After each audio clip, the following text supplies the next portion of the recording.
Bonsoir messieurs, bonsoir mesdames, et merci d'avoir répondu à notre invitation. C'est dans le cadre de la 20e édition des Journées de la schizophrénie que nous avons l'honneur d'accueillir le docteur Nicolas Rintaud, psychiatre, praticien hospitalier, responsable du centre de rétablissement et de réhabilitation Jean Mainviel à Montpellier, et auteur du livre Soyez Réhab. J'ai aussi le plaisir d'accueillir autour de cette table le docteur Ali Pacha, responsable de l'unité de réhabilitation psychosociale du Nouvel Hôpital de Navarre, et son équipe qui ont beaucoup de questions à poser à Nicolas Rintaud. Je remercie également Maximilien Durand qui témoignera de son expérience de père aidant, et Marion et Aurélie qui apporteront leur éclairage en qualité d'usagère. Et Elisabeth Bonafou, bénévole à l'UNAFAM, et maman de Thomas, qui est suivi par la réhabilitation psychosociale du Nouvel Hôpital de Navarre. Ce sujet de la réhabilitation psychosociale occupe une place de plus en plus grande dans le champ de la santé mentale. Pour le département de l'Eure, le déploiement des pratiques de réhabilitation psychosociale sont inscrites dans le contrat territorial de santé mentale signé en décembre 2020. L'UNAFAM, que je représente, soutient ces nouvelles pratiques de soins qui s'appuient sur les capacités de la personne. Nous, familles, savons combien il est important de soutenir cette vision, reconnaître la personne comme personne et non pas comme une maladie. Et en même temps, nous savons combien il est difficile de se libérer d'attitudes trop paternalistes, car la peur et le désir de protection nous habitent.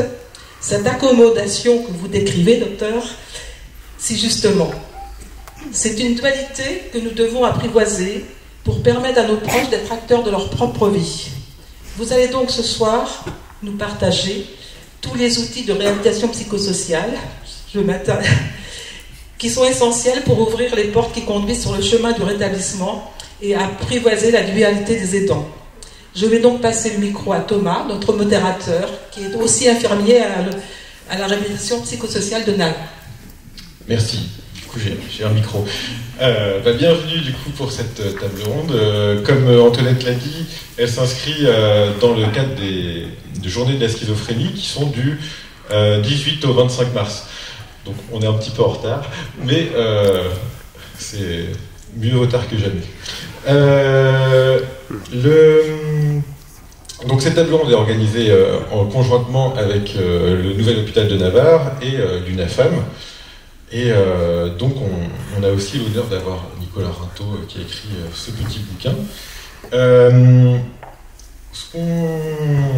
Cette table ronde, elle s'inscrit aussi un peu dans l'histoire de la psychiatrie, de la reconnaissance de la folie comme une maladie, en passant par les asiles départementaux d'aliénés, etc., la sectorisation, l'ouverture sur la ville, et maintenant on parle de rétablissement, et moi je suis très content aujourd'hui d'avoir un peu les trois visions. Dans le petit bouquin, on parle vraiment de trois visions, le soignant, l'usager et les familles. Et donc, c'est pour ça qu'on a un peu cette palette assez grande de 9 intervenants. Je vais peut-être refaire un petit tour de tout le monde pour vous, par catégorie. Alors, en soignant, nous avons Lorraine, neuropsychologue sur l'unité de réhabilitation, avec Henriette, qui est ergothérapeute, et Najib, notre médecin, psychiatre. Moi-même infirmier, mais bon, je suis animateur pour ce soir, vous l'aurez compris. Nous avons Aurélie et Marion, qui sont usagères sur l'unité de réhabilitation, pour le côté usager, et nous avons aussi Maximilien qui vient de Caen et qui est aussi bénévole à la Maison Perchée et Péridon. Et puis enfin pour les familles, nous avons Elisabeth et Antoinette de l'UNAFAM. Pour ceux qui ne savent pas, l'UNAFAM, c'est l'Union nationale des familles et amis de personnes ayant une maladie ou un handicap psychique. Donc 9 intervenants, ça va être dense. L'idée, c'est qu'on commence un peu la discussion autour de la table ronde, et après on va pouvoir l'ouvrir à vous qui êtes dans la salle. Je vais demander à chacun d'avoir des interactions assez concises pour laisser la place à chacun, et puis d'avoir de l'interactivité, une seule idée par intervention.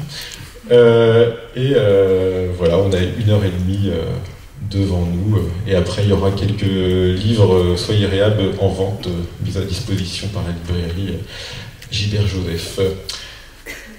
Voilà, je laisse du coup Lorraine introduire la table ronde. Alors du coup j'avais une mission, c'était de pouvoir présenter un peu, lancer le débat en s'appuyant sur la présentation du livre. J'ai pas cherché à résumer le livre, surtout pas. Donc ce qu'on a fait, c'est qu'on s'est rencontrés avec Aurélie Marion, on s'est rencontrés aussi avec les bénévoles de l'UNAFAM pour échanger après la lecture du livre sur ce que le livre a pu faire résonner aussi individuellement. Ce qui est vraiment ressorti par rapport au livre Soyez Réhab, c'était la notion que c'était pas un répertoire d'outils, mais c'était vraiment un livre qui venait nous interroger sur nos savoir-faire et nos savoir-être. Et donc c'est vraiment quelque chose qui était important, de pouvoir prendre un pas de recul et de se positionner selon les points de vue, que ce soit des usagers, les points de vue des professionnels et les points de vue des familles. Du coup, on s'est dit que pour la table ronde, on allait chercher vraiment à s'appuyer sur la présentation telle qu'elle est faite dans le livre, en prenant à chaque fois les différents points de vue. C'est ce que Thomas a la mission il a la mission d'être vigilant à ça.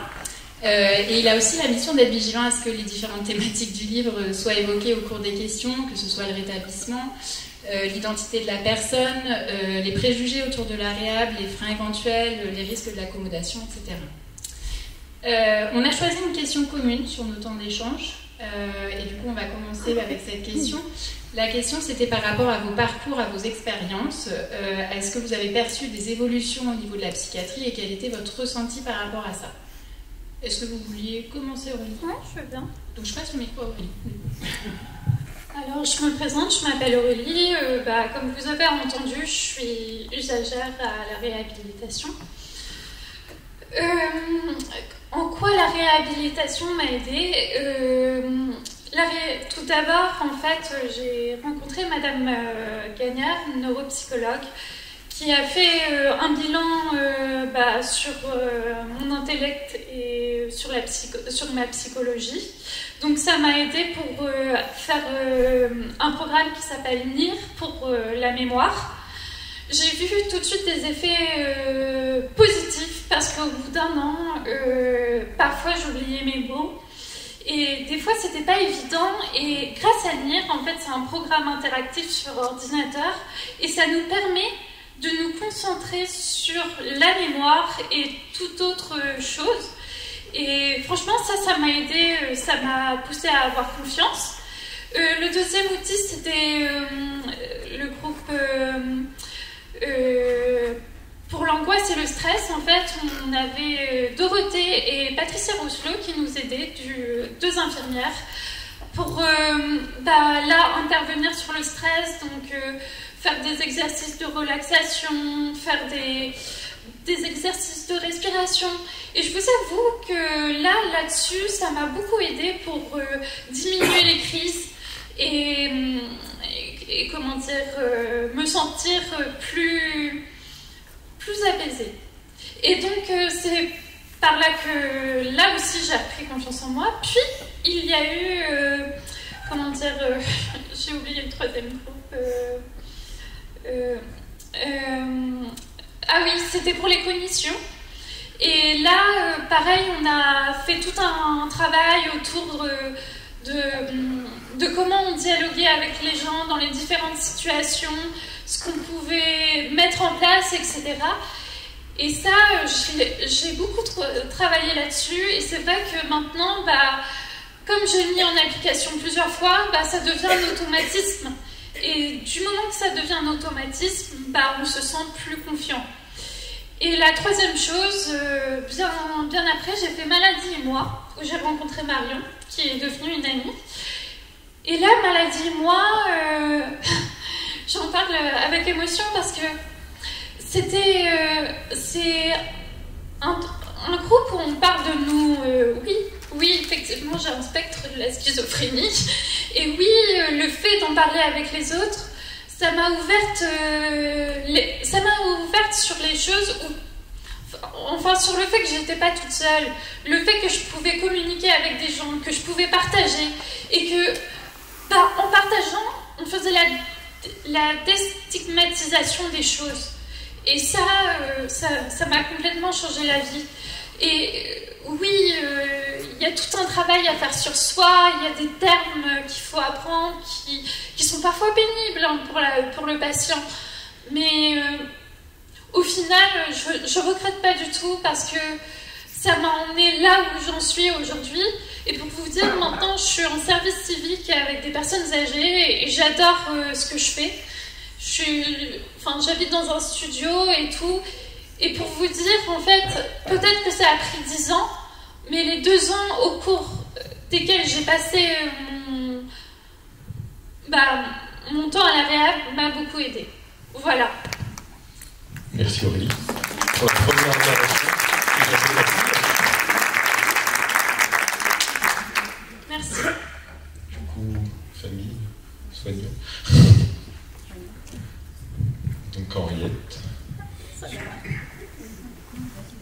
Bonsoir à tous, donc moi je suis Henriette, ergo à l'unité de réhab. En ce qui concerne l'évolution de la psychiatrie, j'ai très peu d'expérience. Je suis diplômée de 2020, j'ai eu l'opportunité de rentrer directement en poste à la réhab et je me suis dit, punaise, super, une manière d'accompagner les personnes, ou une approche holistique de la personne, une approche où je me dis, punaise, en tant qu'ergo, je m'y retrouve, quoi. Et j'étais hyper ravie de pouvoir intégrer une super équipe, une manière de faire qui me parlait, qui répondait à mes valeurs de on accompagne une personne et on ne prend pas en charge un patient. Et en reprenant en fait du coup le bouquin de Nicolas Rintaud, je me suis dit ok, c'est super, c'est trop cool la réhab, mais attention Henriette. Et ça m'a remis d'aplomb à me dire mais qui est-ce que je suis en fait, et de re-questionner encore ma place. Donc en fait, sur tout ce que Thomas évoquait, sur peut-être aussi les représentants de l'ENAFAM pourront parler d'évolution de la psychiatrie, moi je tombe là en fait, je tombe au bon moment et je me dis punaise, c'est super, attention au quotidien, fais attention à ce que tu fais attention à la manière dont tu accompagnes les gens, mais je suis là, je suis prête et j'ai cette envie d'aller vers, parce que c'est ce qui me parle et ça répond à mes valeurs de personne et de professionnelle de santé avec mon expertise, mais toujours à re-questionner ma place. Voilà.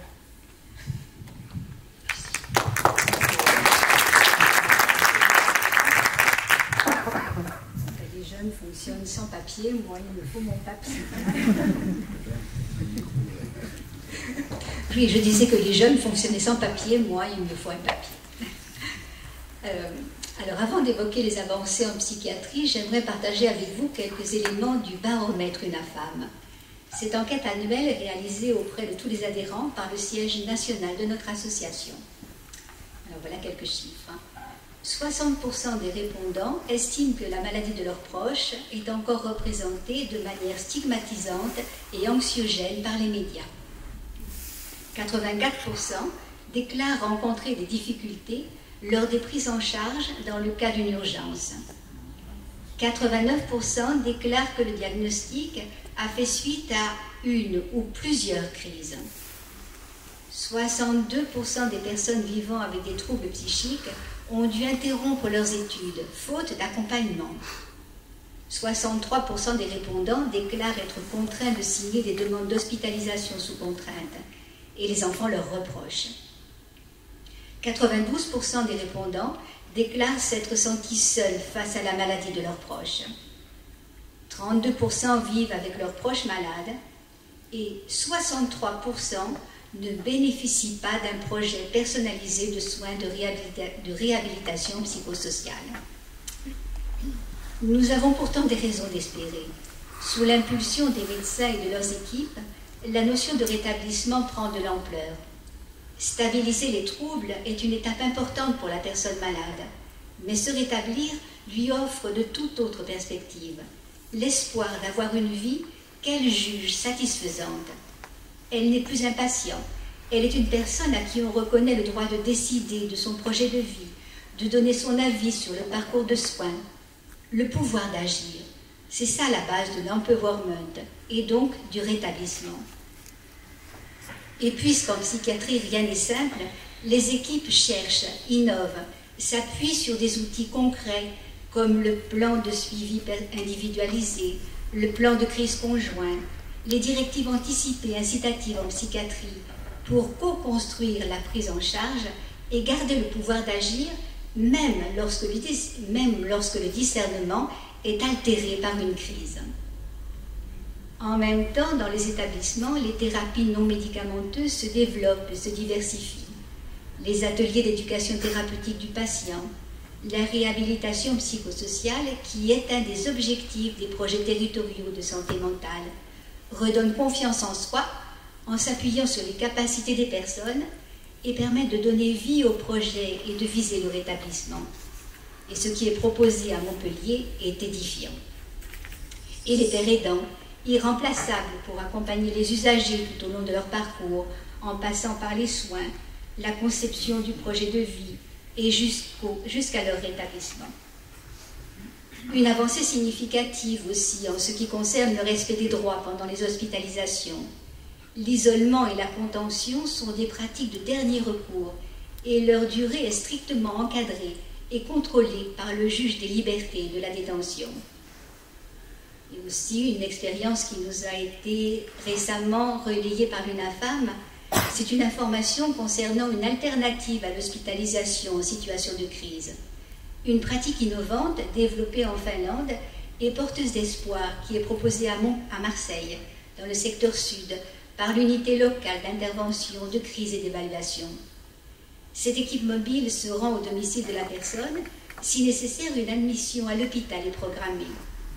Sinon, l'équipe intervient à domicile 2 à 5 fois par semaine pendant 21 jours.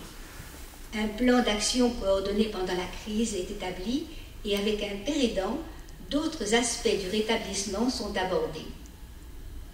Alors on peut regretter évidemment un manque de moyens en psychiatrie, mais le professionnalisme, la bienveillance et la détermination des soignants sont bien présents.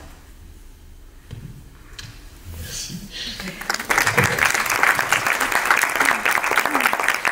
Dans le premier triptyque, je ne sais pas si Nicolas, tu as un retour ou... Ouais, on va passer le micro. Merci, bonsoir à tous déjà, merci de m'accueillir. Je trouve que c'est très parlant ce qui a été dit.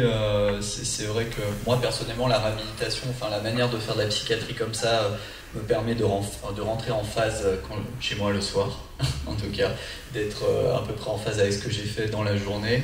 C'est des choses que j'avais pas forcément vues pendant mon internat. Moi j'ai pas du tout été formé à la réhabilitation et au rétablissement, je le suis toujours pas d'ailleurs. J'ai fait aucune formation, c'est des termes que j'ai pas du tout entendus pendant mon internat. Preuve aussi que la réhabilitation c'est beaucoup de bon sens et que avant d'accumuler des outils, c'est avant tout s'intéresser au bon sens et de base. Moi je pense beaucoup à la psychiatrie comme je pense les choses au quotidien, c'est-à-dire je me pose toujours la question quand j'ai quelqu'un en face de moi de est-ce que sa réaction est plutôt normale par rapport à ce qu'elle vit, par rapport à ce qu'elle est, je me pose toujours la question de qu'est-ce qui se passe avant moi et finalement mon hypothèse B de savoir si c'est un symptôme ou la maladie qui à un moment-là guide un choix ou une réaction, c'est plutôt mon idée B à chaque fois. Je pars toujours de principe qu'une demande ou un refus est normal et complètement en phase avec la personne que j'ai en face de moi. Après, il y a encore beaucoup à faire. Ça a été dit, il y a des choses intéressantes. Je pense que le rétablissement, en tout cas, il est porté par les soignants, c'est vrai, pas assez, clairement. Moi, je trouve qu'il est surtout porté par les usagers. Actuellement, on n'a jamais eu autant d'usagers qui intègrent les équipes, même si c'est encore très compliqué et très peu. Tout le monde trouve ça génial, mais peu de gens financent encore. Il n'y a pas si longtemps, il n'y avait pas encore de faire venir des usagers à chaque cours, à chaque intervention, ou alors la rockstar des usagers, on en avait un, il était partout. Là maintenant, il y en a partout, et je trouve que ça vient beaucoup des usagers. On a parlé de la Maison Perchée.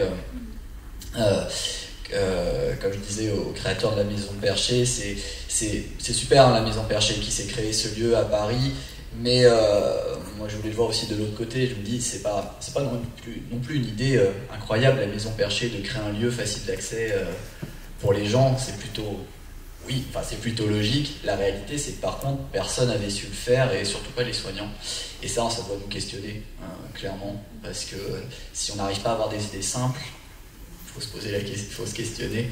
Donc, mais en tout cas, je ne connais pas, moi, d'autres approches plus centrées sur l'espoir que la réhabilitation, et orientées. Alors, on a parlé beaucoup de rétablissement.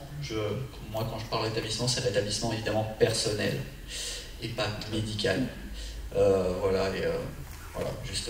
Peut-être justement, on parle beaucoup de rétablissement, mais alors c'est une notion qui n'est pas forcément claire, c'est pas la même chose que la guérison.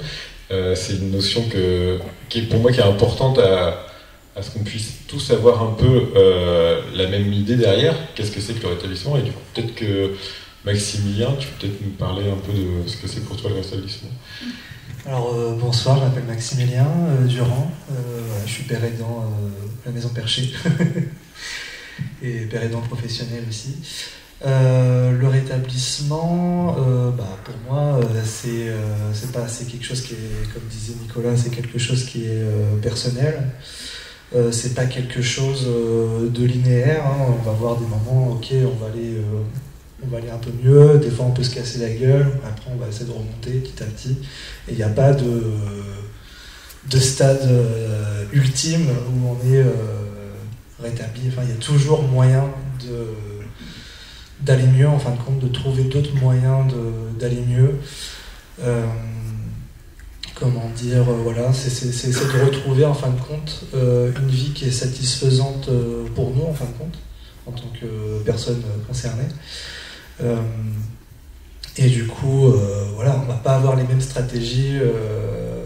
Personnellement, voilà, moi, c'est ce qui m'a aidé dans mon rétablissement, c'est la musique, depuis quelques années la peinture, et puis aussi le fait d'intervenir ici, par exemple, aussi, ça participe à mon rétablissement, de faire des vidéos, etc. Mais pour une autre personne, ça peut être la danse, ça peut être l'écriture, ce genre de choses. Voilà, je crois que j'ai fait à peu près le tour du rétablissement, je pense que c'est à peu près clair. Ouais, merci. Je ne sais pas si quelqu'un a des choses à apporter.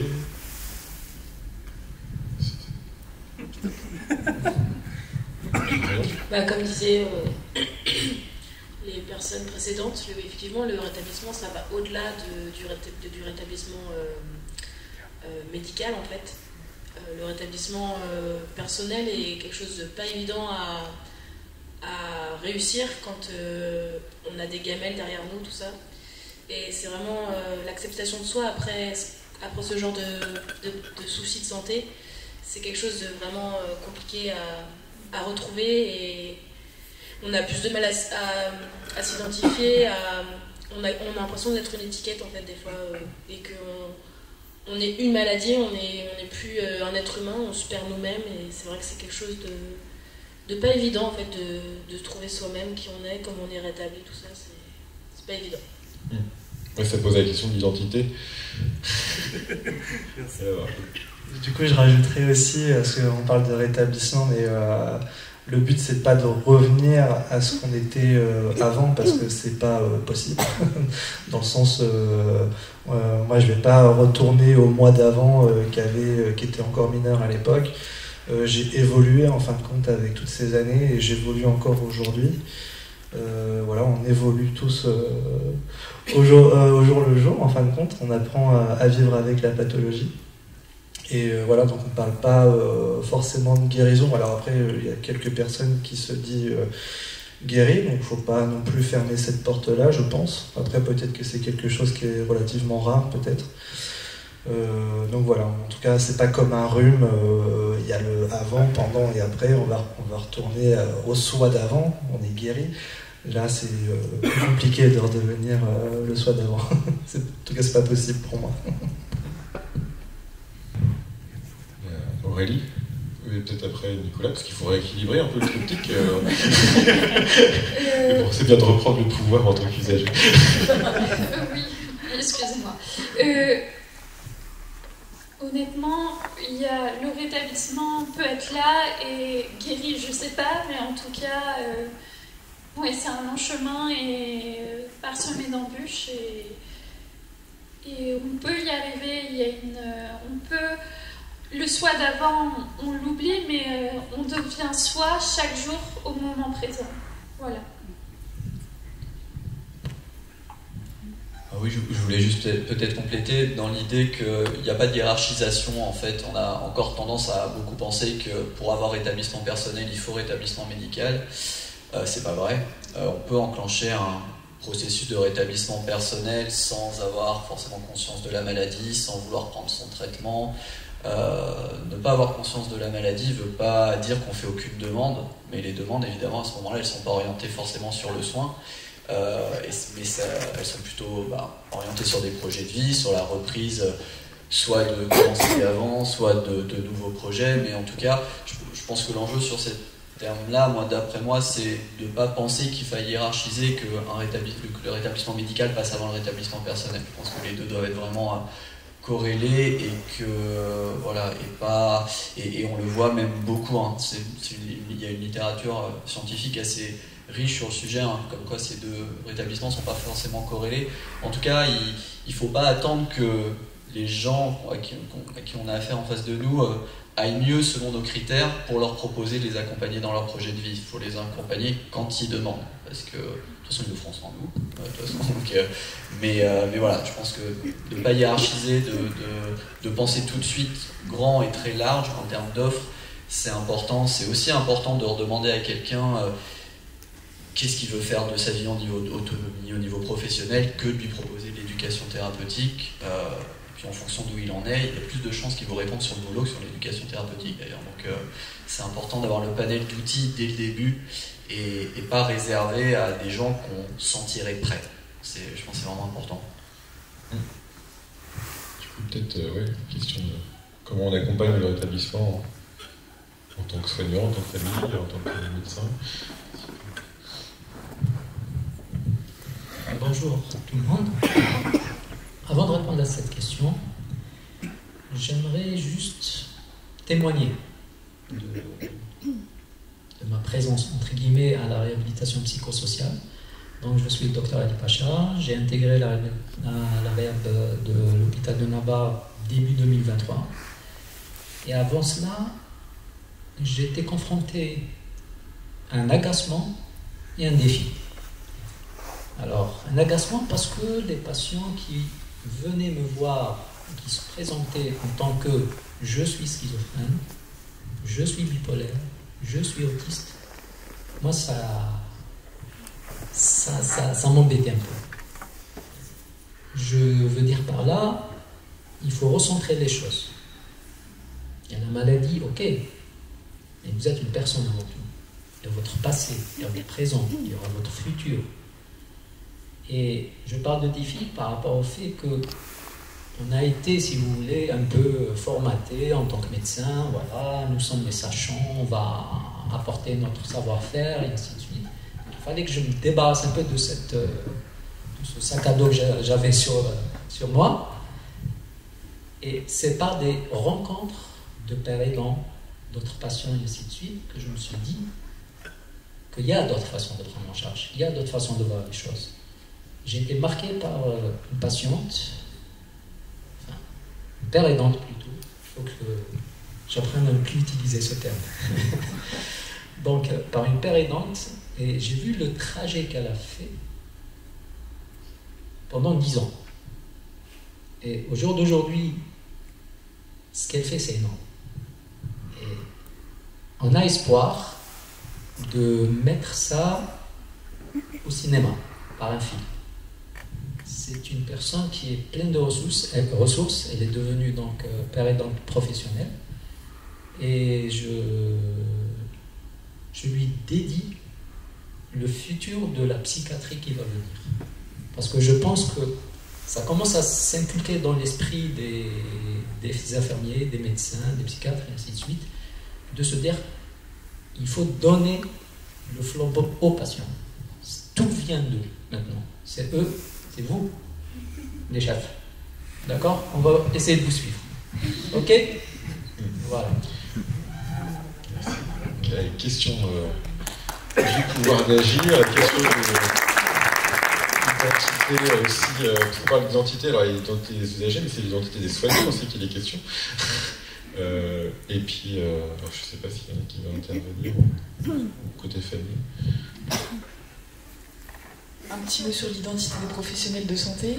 Je le regarde parce que, en fait, ça re-questionne notre place. Ok, moi j'ai acquis des compétences d'une profession par le biais d'un diplôme, je suis allée à l'école, ok, c'est bien, je sais faire mon travail, mais sans la personne, je peux pas faire mon travail. Donc, qu'est-ce que je suis pour dire, ok, alors il y a telle problématique, je vais lui proposer ça. Ouais, mais j'ai besoin de la connaître, cette personne, j'ai besoin de connaître ses habitudes de vie, j'ai besoin de connaître ce qu'elle aime, ses valeurs, ses centres d'intérêt. On a besoin de la connaître pour pouvoir l'accompagner. Et au final, moi, sans la personne, je suis rien. Et aujourd'hui, je me positionnerai davantage comme je suis au service d'eux. Bonjour, on se présente mutuellement, je suis à votre service. De quoi est-ce que vous avez besoin? Et ça, j'aime bien. Ce côté où on retrouve peut-être une linéarité dans notre relation et ne plus avoir cette position de pseudo-supériorité qui n'a pas lieu d'être.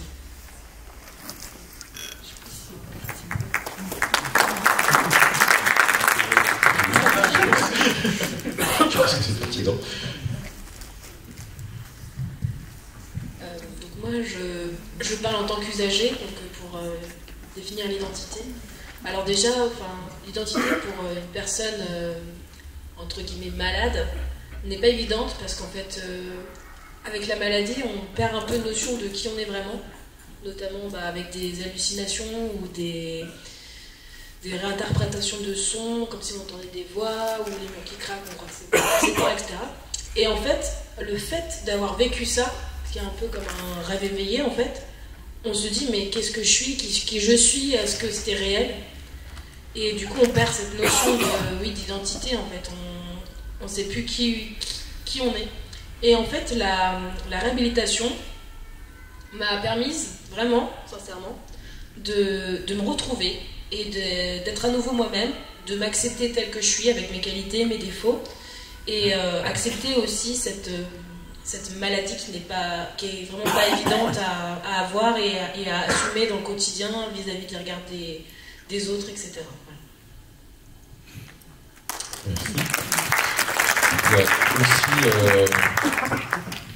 il y a une question aussi de la place des familles. Et je crois que vous aviez aussi des questions à poser à Nicolas. J'ai plusieurs questions à poser.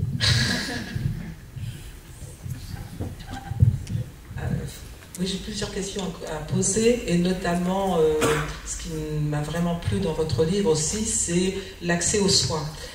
Comment on peut faire entrer une personne en soins lorsqu'elle ne se sent pas malade, et vous parlez que faut parler de son projet. Je voudrais dire que dans le département de l'Eure, nous avons un service d'évaluation qui permet ça. Enfin, il permettait ça. Il a été un petit peu en panne, ce service d'évaluation, qui était porté par une association. Et en fait, quand les familles venaient nous voir et nous disant que leur fils, leur fille ne se sentait pas malade, mais que ça n'allait pas bien parce qu'il restait enfermé dans sa chambre toute la journée, on leur demandait s'ils voulaient un logement ou s'ils voulaient aller vers l'emploi. Et par ce biais-là, on les envoyait donc vers cette association où c'était l'ergothérapeute qui le recevait, lui parlait de son projet, ou logement, ou emploi, ou études, et par ce biais déroulait la pelote pour le faire entrer dans le soin. Et vraiment, dans votre livre, j'ai retrouvé ça, et j'ai trouvé ça très très pertinent, parce que c'est vraiment l'écueil des familles. C'est comment faire entrer les personnes en soins. Donc je vais vous laisser peut-être étayer moi ce propos.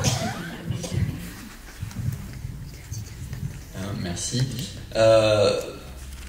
Peut-être pour repartir sur l'identité, ça paraît bête, hein, comme beaucoup de choses dans la réhabilitation, hein, le bon sens, mais quand on dit qu'il faut ne pas oublier la personne derrière, mais je pense que c'est fondamental, il n'y a pas de réhab sans ça, parce que tout simplement sinon on ne pose pas les bonnes questions en fait, et on se rend compte à quel point, alors c'est pas que de la stigmatisation, hein, d'oublier l'identité des gens, parce que même les familles parfois et les soignants le font. Parce que forcément, c'est assez paradoxal, quand on apprend à connaître la maladie d'un proche, qu'on fait un groupe pour comprendre les symptômes, pour les débusquer, pour comprendre comment ça marche, et ça peut arriver quand on a la tête dedans 24 heures sur 24, 7 jours sur 7, de tout analyser selon ça en fait. Ou là, quand ça va pas, est-ce que c'est un symptôme? Quand ça va, est-ce que c'est le traitement? Et finalement, ça déjà, c'est une perte d'identité, de tout voir par ce prisme de la maladie. Donc c'est moi le côté aidant, je le vois comme ça, c'est de se poser la question si déjà c'est pas normal ce qui se passe devant nous, et puis après si exactement il y a rien de la vie courante qui explique la situation, ok, posons-nous la question d'un symptôme, mais c'est souvent que parfois on a des situations où d'un seul coup une maladie psychique qui a pourtant des critères devient à peu près tout ce qui existe sur Terre. Parce que voilà, il y a ce prisme-là de dire si ça va pas, c'est forcément que la maladie revient. Si ça va, c'est forcément le traitement marche, ce qui est assez réducteur quand même. Après oui, pour l'accès aux soins, moi je trouve ça. Enfin, moi j'avais pas d'autre idée en fait en créant le centre à Montpellier que d'appliquer ce que moi j'aimerais avoir pour moi en fait, c'est-à-dire que moi je ne vais pas demander de l'aide à des gens qui me disent que c'est pas le moment, je vais pas demander qu'on m'aide pour le travail à des gens qui me disent d'abord l'éducation thérapeutique et puis après le travail, je me rends là, donc je sais pas, moi l'idée simple, hein, peut-être naïve, c'était moi je pense que les gens, quelle que soit leur conscience des troubles, voilà, viendront si on leur est utile en fait. Et si on leur est pas utile, ils viendront pas. Donc l'idée c'était de se rendre utile en ouvrant grand les portes, et c'est sûr que alors après en fonction des centres dont on s'occupe, des tranches d'âge aussi, cette porte d'entrée pour les jeunes ou ceux qui sont rentrés dans la maladie, la porte d'entrée des soins pour parler de la maladie elle est vraiment très très petite et très restreinte à ce moment-là. On a plus de chances de parler. Moi, vous voyez, le centre dont je m'occupe, la moyenne d'âge est de 26 ans à peu près. Je pense que notre groupe d'éducation thérapeutique n'a pas tourné depuis 3 ans et demi. Tout simplement parce que ils s'en foutent en fait de savoir ce que c'est. Donc le groupe ne tourne pas. Par contre, notre groupe de relations amoureuses ou les demandes de travail ou les demandes d'appart, ça fait que ça en fait. Donc l'idée c'était de se rendre utile, et tu disais sur la question de l'identité des soignants, c'est en quoi puis-je vous être utile, et le côté très frustrant et qu'on partage trop entre aidants au sens large, que ce soit les familles, les soignants, c'est de pouvoir gérer la frustration que je pense que je pourrais être utile à la personne, mais elle ne souhaite pas en fait que j'intervienne. Et ça c'est probablement le plus compliqué pour nous tous, je pense, mais il faut faire avec. Et pas forcer les choses, et trouver la bonne porte d'entrée, le bon levier qui permettra, si on est persuadé qu'on peut aider quelqu'un, trouvons la bonne porte pour pouvoir amener cet outil, et ce qui éloigne effectivement d'un truc très paternaliste. Donc pour être très concret, moi c'est ce que je demande au centre que je supervise maintenant, c'est l'accès en fait. Pour moi, aucun centre, pour les centres de réhab devraient suivre 2 règles inébranlables, quels que soient les moyens, quels que soient, c'est pas de conditions d'accès, pas de l'aide du psychiatre, pas de conditions de stabilisation, pas de l'aide de motivation, pas de je sais pas quoi, et pas de délai. Voilà. Et le pas de délai, c'est pas qu'une question de moyens, tout simplement. Généralement, c'est nos organisations qui créent du délai, en fait. C'est pas qu'une question de moyens. C'est tout bête, hein, mais quand on a décidé que pour rentrer dans le centre de réhab, il faut voir le psychiatre, la psychologue, l'ergothérapeute, tout le monde, etc. Mais rien que le psychiatre, en fait, on va dire. Rien que le psychiatre. Pourquoi dès l'entrée? C'est pas logique, et ça veut dire qu'en gros, moi c'est ce que je dis à mes collègues, et en Occitanie, je mets donc du coup quand tu es en vacances, il n'y a pas d'entrée. Ce qui est quand même con. Si tu veux le voir, mais tu le verras plus tard. On nous apprend beaucoup dans nos études, la psychiatrie c'est le temps long, moi je pense pas du tout. Hein. Je pense qu'il y a des moments à pas rater, et même si c'est sur les vacances du psychiatre, il faut pouvoir faire différemment. Mais je pense que ces deux, en tout cas le centre moi, de Montpellier, on s'est toujours, quelle que soit la grosseur qu'on a pris, on s'est toujours basé là-dessus, pas d'attente et que tout le monde puisse s'auto-orienter. Parce que faire ça aussi, ça permet, je suis très content d'avoir un collègue psychiatre qui parle comme ça de la réhabilitation, c'est pas le cas partout. Hein. Et donc le problème c'est que qu'est-ce que vous faites quand vous avez un psychiatre qui pense que la réhabilitation c'est dangereux, qui pense qu'accompagner les personnes dans leur établissement c'est dangereux, et il n'en voit pas. Et donc du coup ces gens-là qui auraient besoin des centres de réhab, ils n'ont pas accès juste parce que leur psychiatre ne veut pas. Donc faciliter l'accès et le fait que les gens puissent s'auto-orienter, appeler, et puis après on s'arrange avec le psychiatre s'il ne voulait pas, un accès direct, ça facilite beaucoup de choses. Donc moi je pense que ça devrait être de règles immuables pour faciliter les choses.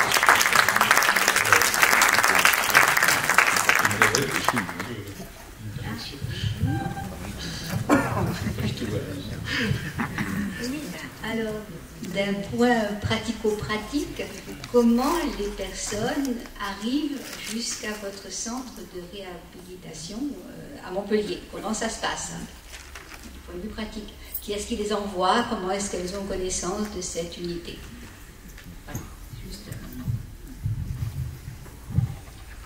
Après, on pourra parler de chez nous. Ouais. Alors déjà pour être connu, il fallait se faire connaître, mais par les professionnels de santé c'était facile. Pour le médico-social, on a fait beaucoup de réseaux, et puis tout simplement, et c'est un truc que je conseille à tout le monde, on a communiqué grand public en fait. C'est-à-dire que les journaux locaux, etc. Et donc après, les gens ils ont accès à nous comme ils veulent, c'est-à-dire qu'ils peuvent nous envoyer un mail, nous appeler, et tout simplement. Et ça n'engage à rien. C'est juste une proposition de les rencontrer pour leur expliquer comment fonctionne le centre, et à eux de juger si ça leur sera... Mais voilà, sans critères, et ils sont reçus dans la semaine. Vous êtes dans l'hôpital ou vous êtes à l'extérieur? Alors malheureusement pour nous, nous sommes dans l'hôpital, d'où le fait que quand vous collaborez avec le centre, vous pouvez collaborer sans jamais y venir. Voilà, parce qu'évidemment on est en plein milieu de l'hôpital psychiatrique. Si je gagnais l'euro million, je me paye un loft géant dans Montpellier, mais c'était important, ça aussi, vous avez raison. Moi, l'unité qu'on a créée avant, c'était un hôpital de jour, et on perdait les gens juste parce qu'en fait, on était dans l'hôpital. Donc, mais effectivement, on a fait très large, et en fait, on reçoit énorme. Je pense qu'on a bien plus d'un tiers des usagers du centre qui sont des candidatures spontanées, c'est-à-dire de leur part. Voilà. Comment on fait? Je sais pas s'il y a des réactions chez les soignants, parce que ça bouscule quand même pas mal. C'est un peu les questions qu'on se pose aussi sur l'unité. Je sais pas si... Lorraine? Donc il faut que je retranscrive ce que tu as en tête. Tu fais comme tu veux. Du coup, par rapport à nous, la manière dont on fonctionne sur l'unité, effectivement, il n'y a pas besoin d'une orientation non plus particulière, pas besoin d'un courrier médical non plus. Et puis en première intention, c'est un infirmier maintenant qui fait la première rencontre pour évaluer la demande, faire le point là-dessus. Mais on a le même travers, c'est-à-dire qu'on est aussi situé sur l'hôpital. Ça fait des années que ça pose problème, effectivement. Alors on n'est pas dans l'hôpital, on est juste de l'autre côté du grillage. Voilà. Par contre, c'est vrai que cette question, en lisant même le livre au niveau professionnel, ça nous bouscule et ça nous fait ressortir de nos lauriers, en fait, de vraiment la notion de pas de conditions et de réfléchir ça, c'est aussi hyper important pour nous, et ça nous a vraiment posé beaucoup de questions aussi en lisant le livre. Alors, enfin, posé beaucoup de questions. Plutôt chamboulé sur... il faut vraiment qu'on revoie certaines de nos pratiques. tout en ayant en tête qu'effectivement c'est toujours dans cette direction-là qu'on a souhaité aller, mais on tombe vite dans des habitudes en fait, et on est rattrapé plutôt, c'est pas tant qu'on n'avait pas envie de faire comme ça, c'est plutôt qu'on est rattrapé par nos habitudes, et ça c'est un peu dangereux. Voilà. En parlant d'habitude, peut-être avant de passer peut-être à la parole au public, il y avait une grosse question quand on a préparé là juste avant sur la question de l'accommodation. Ouais, j'ouvre le cours. Alors je sais pas si peut-être Marion fait une question là-dessus. Ou alors elle avait... Oui, en fait, dans le livre, vous parlez d'accommodation. Et c'est vrai que ce qui est dommage, c'est qu'on ne sait pas trop ce que vous sous-entendez par accommodation. Si c'est, il n'y a pas vraiment la définition, mais c'est quelque chose qu'on peut percevoir d'une manière ou d'autre, mais on ne sait pas trop exactement ce que vous vouliez dire quand vous parliez d'accommodation dans votre livre. J'ai raté mon coup alors. Alors l'accommodation, pour partir de... Concrètement, c'est toutes les aides extérieures qui vont venir pallier à la difficulté d'une personne. Qu'on regarde la littérature scientifique, on parle surtout d'accommodation dans le trouble anxieux et dans le TOC. Peut-être que vous avez déjà entendu qu'il ne faut surtout pas rassurer un anxieux, ça sert à rien. Mais pourtant, on a très envie de le faire. Et en fait, au sens large, ce que moi j'ai inclus en plus sur ce terme accommodation, c'est qu'en fait, on se rend compte que tous nos outils, que ce soit des outils de soins, que ce soit des orientations HRQTH, orientation ESAT, etc. En fait, tous ces outils-là, ils peuvent autant aider la personne que lui mettre des bâtons dans les roues. Parce que, typiquement, j'en parle à un moment dans le livre, mais une orientation ESAT, mais mise de principe, donc en milieu protégé, etc., ça peut déjà fermer beaucoup de portes, en fait. Déjà pour la personne, parce qu'elle peut se dire que si on lui a proposé ça, c'est que peut-être qu'en fait, peut-être qu'on lui a pas signifié, mais qu'elle a plus le droit de faire autre chose. Pour les gens qui vont rencontrer la personne et qui vont voir qu'il y a une orientation ESAT, parce que ça serait mentir de dire « Ah, vous avez une orientation ESAT, c'est une carte à jouer » ou pas. Non, ça veut dire c'est quelqu'un qui a jugé que vous ne pouviez pas faire autre chose qu'être dans le milieu protégé. Et ça, si Pôle emploi ou Cap emploi, enfin ex-Cap emploi disent l'inverse, c'est qu'ils mentent. Clairement, ça on le voit au quotidien. En fait, toutes les aides, en fait, on a toujours cette idée. Moi, j'ai cet exemple-là. Quand j'ai des usagers que je suis en consultation qui sont suivis par un éducateur ou quoi, à chaque fois l'éducateur vient. Et donc à chaque fois, je lui demande pourquoi. S'il a un truc à me dire, il fait non, c'est juste pour être sûr qu'ils viennent.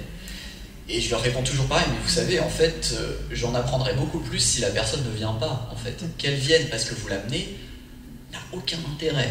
Alors pour moi, pas vraiment, mais puis alors pour elle, ça va être terrible. Donc il y a cette idée aussi qu'en fait on a envie dans l'immédiateté de pallier aux difficultés. Le problème c'est quand on pallie aux difficultés, on se prive de tout un environnement de vie, d'obstacles, de situations qui pourraient créer la demande d'aide en fait. Quand on protège quelqu'un de tout, il vit rien. Du coup il manque pas d'aide en fait. Donc c'est des choses toutes bêtes, mais on a toujours cette idée, c'est bien qu'ils viennent, c'est bien, donc quand il veut pas venir à l'hôpital 2 jours, on met un VSL, etc. Mais quel intérêt d'aller travailler son anxiété dans les transports ou les voies dans les transports si on a un VSL? Enfin, personne ne fait ça. Moi, ce soir, on m'a proposé de me prendre un taxi pour rentrer sur Paris. J'ai dit oui, en fait. Je serais bête de dire que non, je rentre à pied ou en vélo électrique. Enfin, j'ai un plan B plus facile, je vais le prendre en fait. Donc moi, l'accommodation, c'est vraiment, alors c'est un truc qui est vraiment pas beaucoup développé, dont on parle très peu en France. Nous à Montpellier, on le fait beaucoup dans les prises en charge, c'est-à-dire que maintenant on fait que des prises en charge tripartites, usagers, soignants et familles. Ça se fait beaucoup dans le TOC aussi, parce que nous on le fait aussi dans le TOC, parce que dans le TOC, quand on voit quelqu'un faire sa compulsion régulièrement et tout, être très mal à cause de ça, on essaye de pallier à ça, de faire à sa place. Le problème, c'est que derrière, c'est compliqué de s'emparer de l'outil ou d'y voir du sens pour gérer, pour devenir son propre outil, en fait. Et de toute façon, accommoder ou être l'outil de quelqu'un, ça marche pas dans le temps. ça épuise. C'est pas aux proches que je vais expliquer ça. Et clairement, c'est pas pérenne dans le temps. Donc, ça colle avec l'idée d'ouvrir la porte des projets. C'est que plus la personne vit de choses, plus on a de chances qu'elle nous demande de l'aide si elle est confrontée à un obstacle, en fait. Mais pour être confrontée à un obstacle, il faut pouvoir les vivre. Et c'est vrai que c'est compliqué parce que quand je le caricature, je dis c'est apprendre. Nous, on a un groupe famille pour leur apprendre, pour parler de ces questions-là sur l'accommodation, mais on le caricature, mais c'est quand votre proche se casse la gueule devant vous, l'idée serait plus de l'enjamber. Et on peut comprendre que c'est compliqué et pas du tout instinctif. Et évidemment, moi, quand on me parle du chapitre, c'est probablement le chapitre qui a perturbé le plus de gens et qui questionne aussi. Il ne faut pas s'en vouloir, accommoder, c'est logique. Si on ne vous le fait pas en première intention, ça serait plutôt bizarre de votre part. En tout cas, vous seriez très avancé dans la question. Mais voilà, l'accommodation, c'est tout ça. Et il faut se méfier de tout, y compris des orientations, y compris de la hache, y compris de... L'idée, c'est d'amener l'outil au bon moment au service de quelque chose. Une hache, c'est un droit, il n'y a pas de débat là-dessus. Par contre, aller faire déménager ou générer l'envie chez un jeune de partir de chez papa et maman quand il a 900 € d'argent de poche qui tombe et que d'un seul coup, il faudrait qu'il paye un loyer, internet, etc. Ça aussi, c'est un frein. Et pour peu qu'il y ait la maladie par là qui lui enlève l'énergie, l'envie, c'est compliqué en fait. Et peut-être qu'on aurait pu faire autrement, amener l'outil autrement. Voilà. Encore une fois, c'est un droit, donc on ne s'oppose pas. Mais voilà, même ces choses-là, c'est pourquoi on fait les choses. C'est vraiment de la psychiatrie pour moi de grande précision. Ok. Antoinette, je t'ai vu réagir tout à l'heure. Oui, alors sur l'accommodation, je l'ai vécu et en lisant le livre, je me disais que j'avais fait plein de choses qui n'allaient pas bien, qui n'allaient pas dans le bon sens. Et c'est cette dualité justement entre le côté protecteur que l'on a pour notre proche, et vouloir l'aider. Et c'est vrai que de rassurer dans son anxiété, ça aussi je l'ai fait. Je crois qu'il y a beaucoup de familles là, qui se reconnaîtront. Je ne suis pas la seule. Donc voilà, pour l'accommodation, je trouve que c'est une réelle difficulté aussi pour les familles. Et c'est très important que les soignants puissent aider et discuter avec la famille à ce sujet. Moi, j'avais une autre question aussi concernant les case managers. Dans votre livre, je trouve que c'est vraiment très beau, parce que le case manager intervient au bon moment. Je ne suis pas sûre qu'on ait toujours cette possibilité et qu'on ait toujours les moyens. Alors, est-ce qu'on change de sujet ou on reste un peu sur l'accommodation, parce que je crois qu'il y en avait qui voulaient intervenir aussi sur l'accommodation ou la mise sous cloche. Ouais, moi c'était cette question aussi de la mise sous cloche et où j'ai fait du lien et je me suis dit oh, mais c'est moi, et je me suis dit ah mais non, et en fait je voulais rebondir sur une situation vécue en préparant cette table ronde. En même temps, en parallèle, j'accompagne un jeune homme d'une vingtaine d'années qui a repris des études, qui me dit le jeudi Henriette, il faut que je fasse un stage, pas le lundi qui arrive, le lundi d'après. Où est-ce que vous voulez faire votre stage? Je sais pas, dans un domaine en particulier qui me donne. Je dis d'accord, je le connais ce jeune, j'identifie ses freins rapidement, je me dis ça va être compliqué, mais il va falloir y aller, c'est sa demande, ok, comment on fait? Donc très vite les choses s'enchaînent. Je sais que c'est un jeune qui est très très anxieux, et mais il me dit mais si, je dis mais t'es sûr que t'as envie de faire ce stage? Oui, j'ai envie, ok. Et là, ça me renvoie un truc de ok, on y va. Et donc le vendredi, je le vois, le lundi, le mardi, je l'ai vu tous les jours pour l'accompagner dans cette recherche de stage. Et je vois qu'il n'est pas bien, je vois que je le mets en difficulté dans les choses que je lui propose. Mais il me dit, mais si, j'ai envie. Ok, on continue. Et là, moi, j'avais qu'une... Enfin, je ne l'ai pas dit, mais je l'ai pensé. Je dis, mais viens, vas-y, on arrête. T'inquiète, tu feras ton stage plus tard, c'est pas grave. Et ce truc de vouloir vraiment bien faire, de vouloir vraiment le protéger, dire mais t'inquiète pas, je vois que t'es méga anxieux. Et après j'ai vite fait ce pas en arrière de dire non, ok, c'est ce qu'il veut, c'est sûr il en sortira du bénéfice. Donc la conclusion de tout ça, c'est que On a travaillé ensemble tous les jours sur création du CV, de la lettre de motif, ok, mais géographiquement, comment tu fais, tu te déplaces comment, tu veux aller où, ok. Et le jeudi, donc tous les jours, c'est vraiment... lui sortait de sa zone de confort, mais il en avait vraiment envie. Et au final, le jeudi, il me dit, bon non, en fait, là, j'ai pas eu de nouvelles de mon lieu de stage. Il y est allé, il s'est déplacé, il a rencontré quelqu'un, alors que les interactions sociales pour lui sont très très difficiles. Il s'est déplacé tout seul, à pied, dans un environnement qu'il connaît, mais encore une fois, il sortait de sa zone de confort, et moi, je voyais qu'il était pas bien. Et en fait, si. Et s'il en a sorti plein de choses positives, et il a fait ses expériences du coup. Et à la fois, moi, à côté, à mes collègues, je dis, mais qu'est-ce que je fous, sérieux, je l'emballe. Enfin, il me demande, je fais, mais si, en fait. Et j'en ai sorti quelque chose de positif, à me dire, non, Henriette, pas d'accommodation, tu ne mets pas sous cloche, tu continues. Il est en accord, tu lui as demandé s'il était d'accord, il en a eu envie. Et au final, donc, il n'a pas effectué son stage parce qu'il me dit, non, mais là, c'est trop. Là, j'ai trop de stress, c'est trop prenant. Et ok. Et donc là, on a pris quand même le temps de tirer toutes les ficelles positives de tout ce qu'il avait fait au courant de la semaine et de faire ce feedback de mais tu te rends compte que tu as fait ça, dis-moi ce que tu as fait. Et donc rassurer un anxieux, je l'ai fait. Mais je l'ai beaucoup valorisé en tout cas, et je pense sincèrement qu'il en est sorti quelque chose de positif, de très très positif pour lui.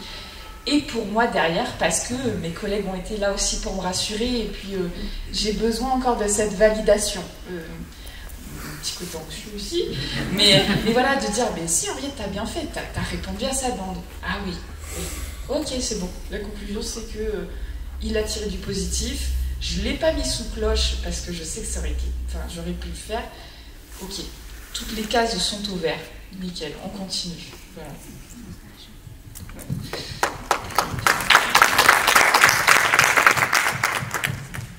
Moi, ce qui m'aide pour l'accommodation, parce que moi aussi, je flippe intérieurement, c'est en fait, je me demande toujours, en fait, si ce que je dis dans le livre, si l'aide d'aujourd'hui va pas devenir l'obstacle de demain, en fait, parce que encore une fois, et puis en fait, concrètement, ça peut pas mal se passer, en fait. Soit ça se passe bien et la personne nous a prouvé que, voilà, on se trompait. Soit ça se passe mal. Mais mal se dire quoi, le stage se fait pas, ou il s'interrompt.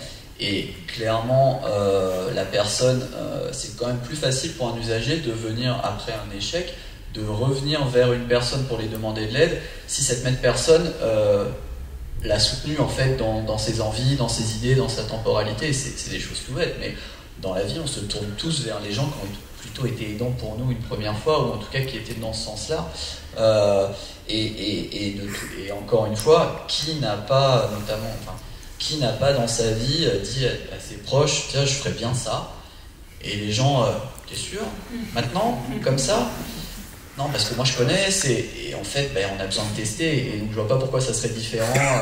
Et au pire, ça générera des demandes. En fait, un échec, ça générera. Et puis, je pense qu'il faut. Alors, c'est vrai qu'on appuie, mais ça, c'est encore très présent dans les discours en psychiatrie. C'est s'il a un échec, il va rechuter. Il y a ce truc vraiment. Mais à quel moment je veux dire. Les listes de symptômes des maladies psychiques est suffisamment longue, pas besoin d'en rajouter des fous en fait. C'est-à-dire que les gens sont pas en sucre, ils vivre mal un échec, c'est pas une rechute en fait. Vivre mal un échec, c'est et puis pareil, qui réussit les choses du premier coup. Moi personnellement non. Tout ce que j'ai passé comme examen, au moins fait 2 fois minimum. Permis, la première année de médecine, tout, donc, le bac.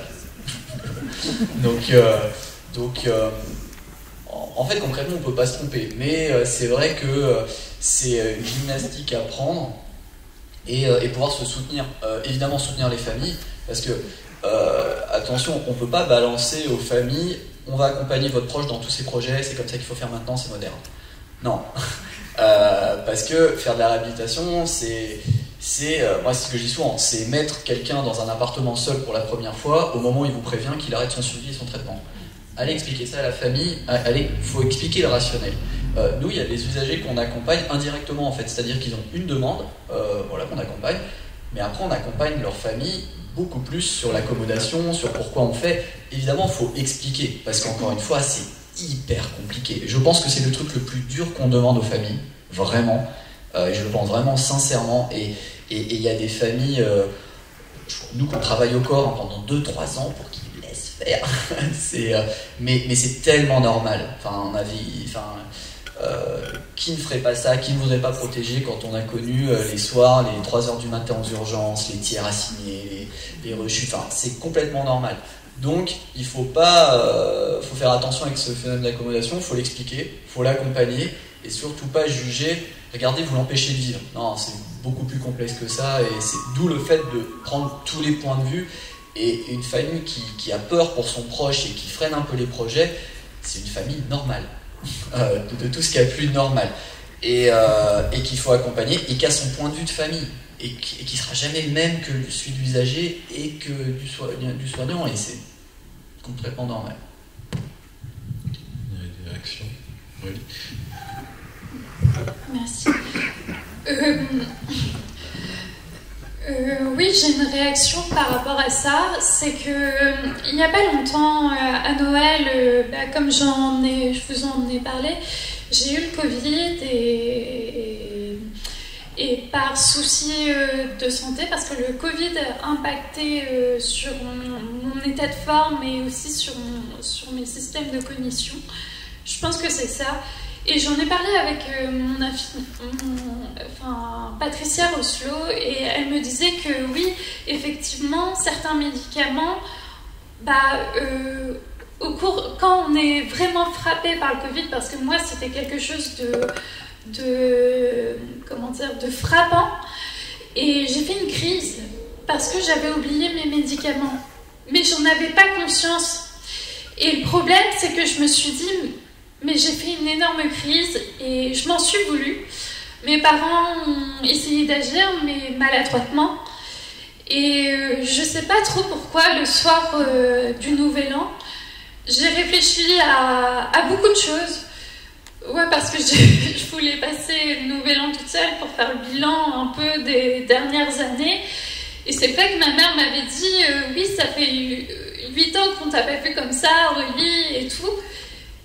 Et puis j'ai pensé à moi, j'ai pensé à tous les soignants qui m'avaient aidée, j'avais pensé aussi à ma famille, mes amis qui m'ont acceptée.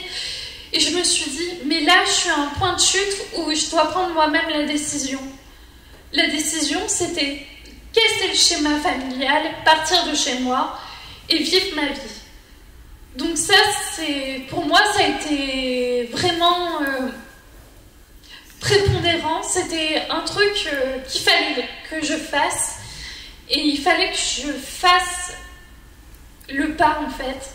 Et ça fait peur parce que, oui, je dois le dire, et je suis désolée pour les soignants, mais parfois, il y en a qui rassurent de trop, et puis il y en a d'autres qui vous encouragent à passer le pas, et entre les deux, des fois on a du mal à se placer, et ce jour-là je dis mais c'est maintenant ou jamais, parce qu'il y a tellement de gens qui m'ont aidé, il y a tellement de gens qui m'ont ouvert le chemin, et je me suis dit c'est maintenant, donc j'ai passé le pas, et après je sais pas ce que j'ai eu, mais l'angoisse, avant j'étais quelqu'un de complètement angoissé, tout le temps angoissé, oui, je sais pas pourquoi j'étais pas satisfaite de ma vie, et quand j'ai passé le pas, j'étais plus angoissée en fait. Et même maintenant, je suis plus angoissée, je suis stressée pour des petites choses, mais je vis ma vie, je suis totalement heureuse. Est-ce qu'on peut parler de guérison? Je sais pas, parce que j'y crois. Je m'en fiche en fait de la guérison. On parle de rétablissement peut-être. Oui, c'est un rétablissement. Mais pas une seule fois j'ai fait une crise d'angoisse. Pas une seule fois je me suis dit « Ah, mais je suis nulle ». Non, pas une seule fois j'ai douté de moi. Je me suis dit « J'avance.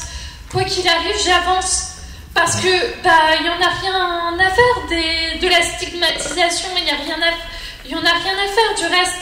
Moi, ce que je veux, c'est entreprendre dans ma vie pour pouvoir avancer et pouvoir influencer les gens pour dire, vous voyez, vous êtes comme ça maintenant, mais plus tard, là, aujourd'hui, moi, il y a quelques années, j'aurais pas dit la même chose.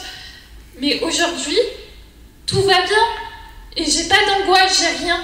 Et honnêtement, bah, j'ai pas fait de crise, j'ai rien fait, et je me sens totalement bien. Peut-être un peu stressée par rapport à la réhabilitation et tout, mais honnêtement, oui, je suis au point de ma vie où je suis vraiment très bien dans ma peau et où je suis déterminée à avancer pour pouvoir faire les choses. Voilà.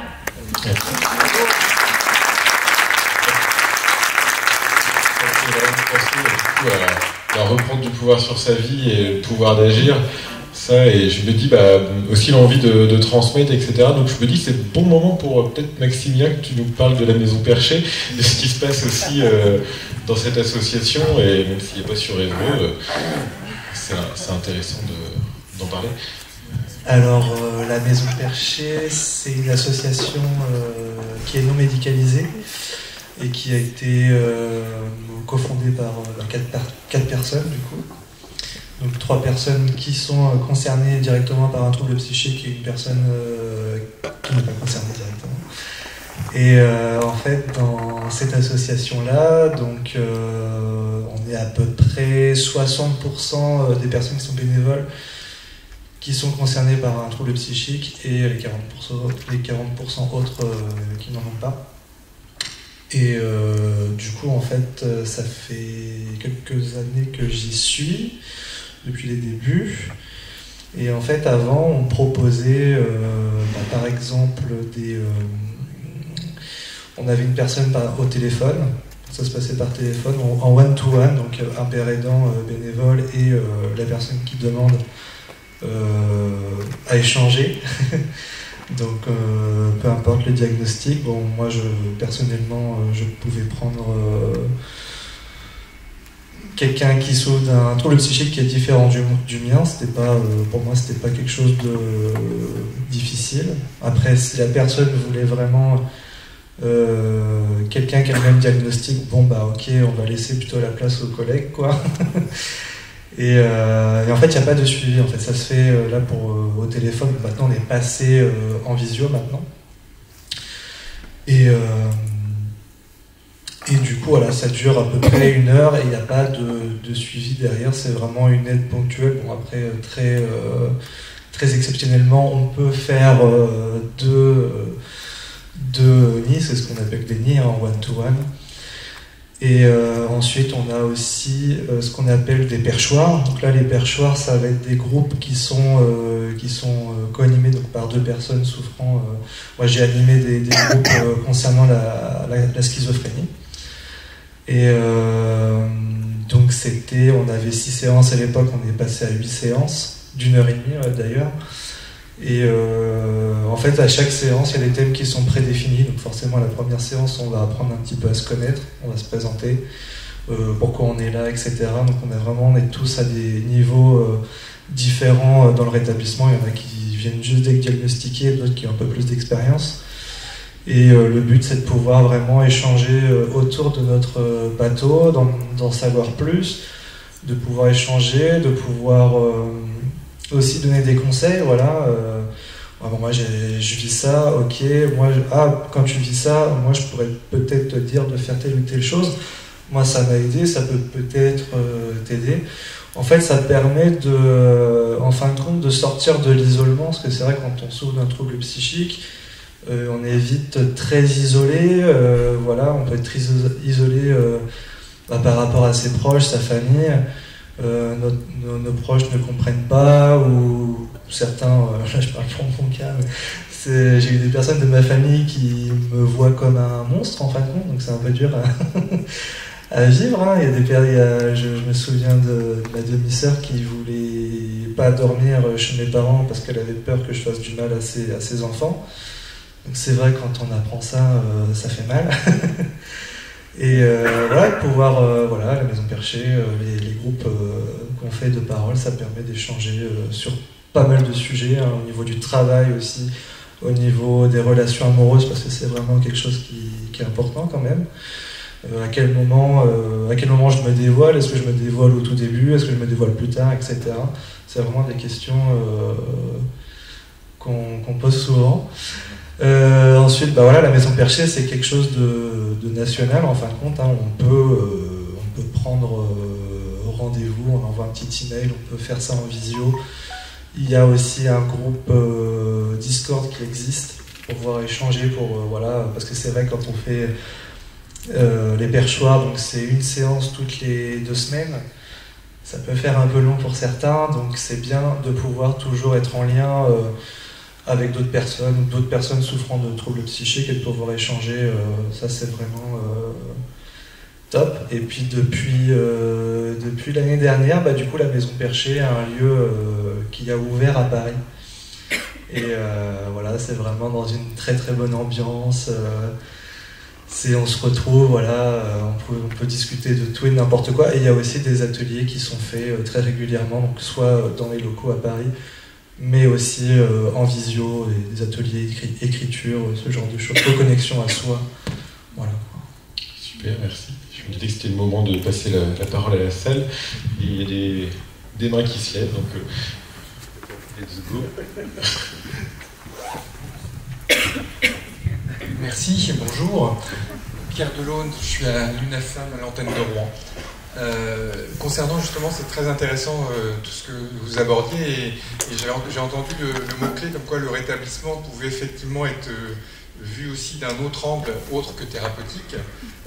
Et précisément, la Maison Perchée est un modèle super intéressant et on va avoir la chance d'ouvrir en Normandie un clubhouse. Peut-être que vous connaissez le modèle Clubhouse sur Rouen, qui est basé justement sur une approche totalement non thérapeutique, mais sur la fréquentation volontaire et uniquement volontaire des personnes. Et je pense que tout ça peut s'articuler dans le bon sens avec, entre autres, la réhabilitation et cette idée de pouvoir d'agir, d'empowerment dont on parlait, puisque le modèle Clubhouse est parti là-dessus, d'associations d'usagers en New York, et maintenant c'est répandu dans le monde, et il y en a 5 en France, et 3 très prochainement qui vont ouvrir, dont une à Rouen, d'ici à la fin 2023, puisqu'on est tombé pile poil dans le bon timing en termes d'attribution et aussi de fonctionnement en partenariat public-privé, puisque ça fonctionne entre autres avec l'ARS et aussi des fonds privés, des fonds de fondation. Et voilà, c'était quelque chose que je voulais profiter de vous dire et de savoir comment vous l'envisagiez, vous, les relations entre la partie soignante, réhab, et finalement la vue d'une autre côté d'une association thérapeutique à l'instar de la Maison Perchée, et comment travailler ensemble et comment pouvoir agir pour le mieux de tous les participants pour que les choses puissent se passer le mieux possible pour tout le monde. Merci. Du coup, je ne sais pas si la question était pour moi. Alors moi, je ne pense pas que ça soit 2 visions, en fait. Bon, en tout cas, pour moi, en tout cas, dans le centre dont je m'occupe, pour moi, la vision qu'a la Maison Perchée, qu'ont les clubhouse est la même. En fait, c'est juste des outils différents. On n'y fait pas les mêmes choses, mais c'est vrai que moi j'aime pas ce côté, ce terme, moi personnellement, non thérapeutique, parce que c'est vrai que dans ce cas-là, on revient toujours au rétablissement médical. Moi, accompagner quelqu'un dans la recherche d'un job, pour moi, c'est thérapeutique, en fait. Donc c'est vrai que le thérapeutique, on la ramène beaucoup au médicamenteux.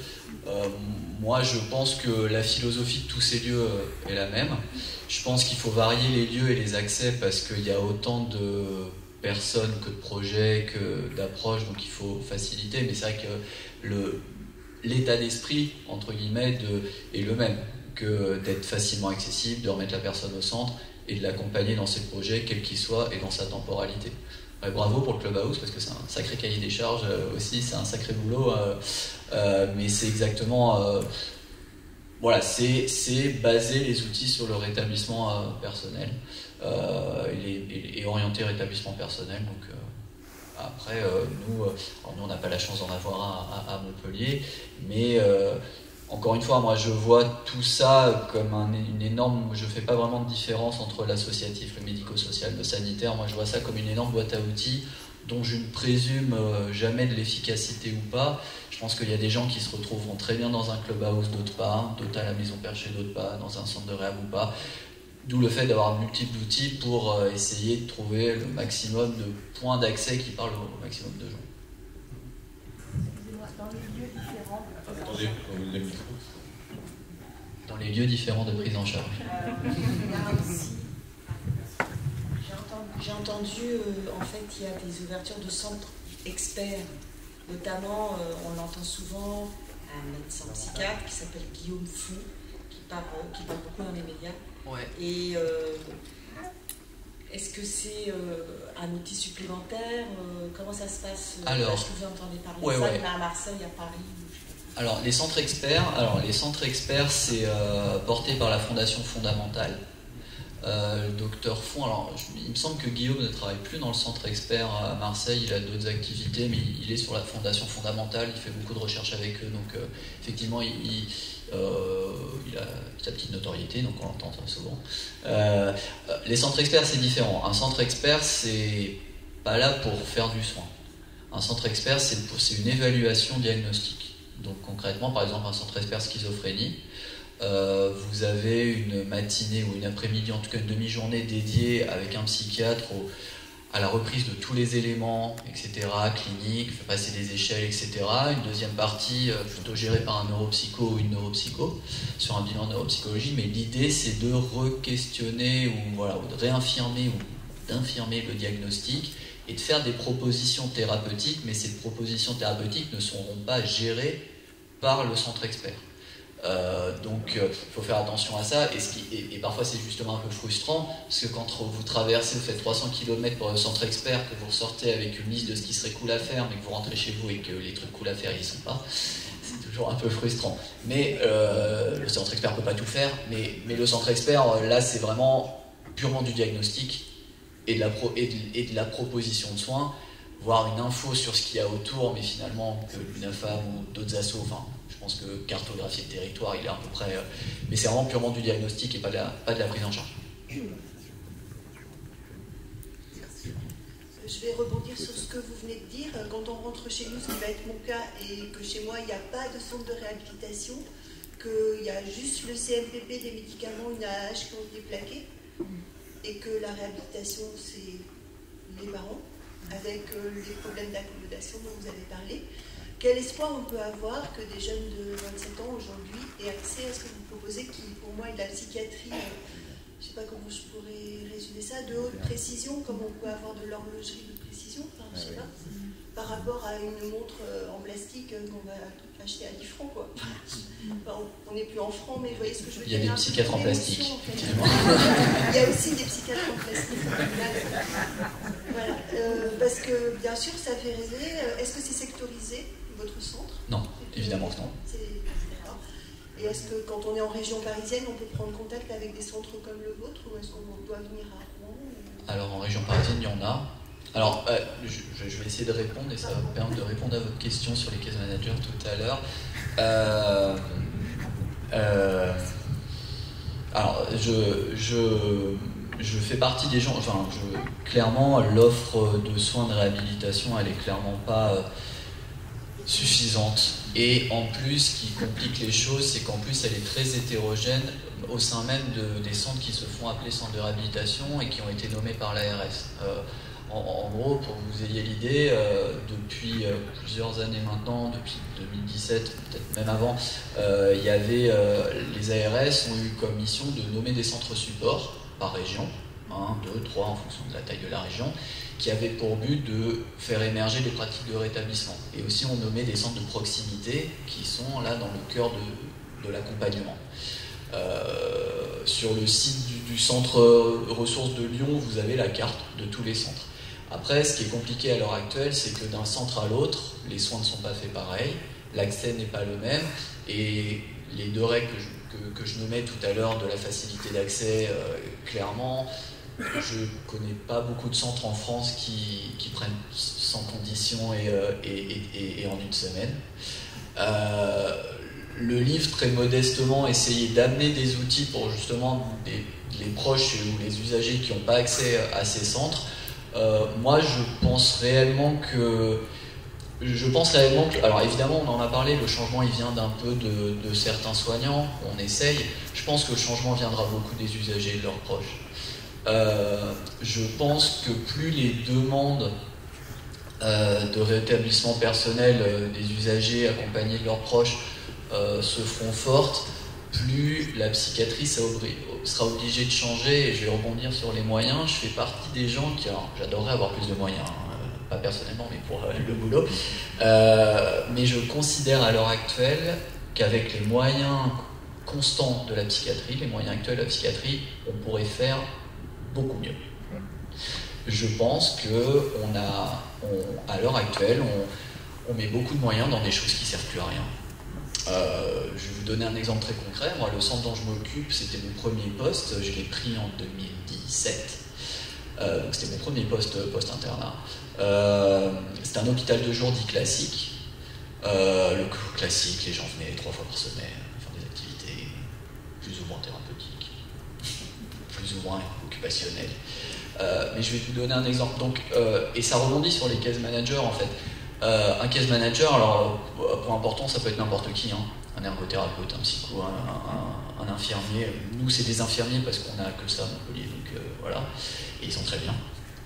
Mais moi, mon point de vue là-dessus, sur les moyens, c'est que je pense que des structures comme nos hôpitaux de jour répondent plus du tout à la demande des gens.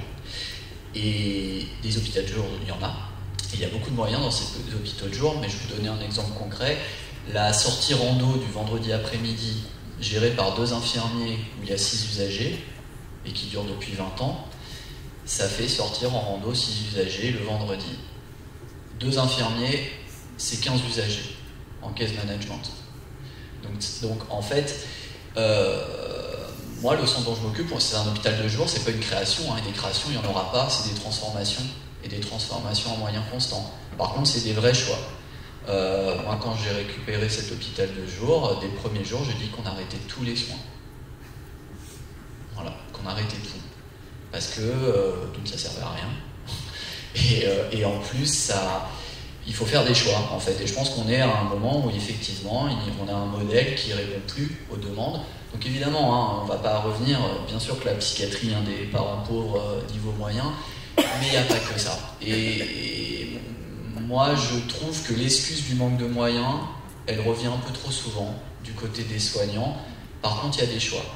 Mais effectivement, faire de la réhabilitation, alors là, ça paraît cool, hein, ça paraît plein d'espoir et tout, mais c'est difficile, en fait.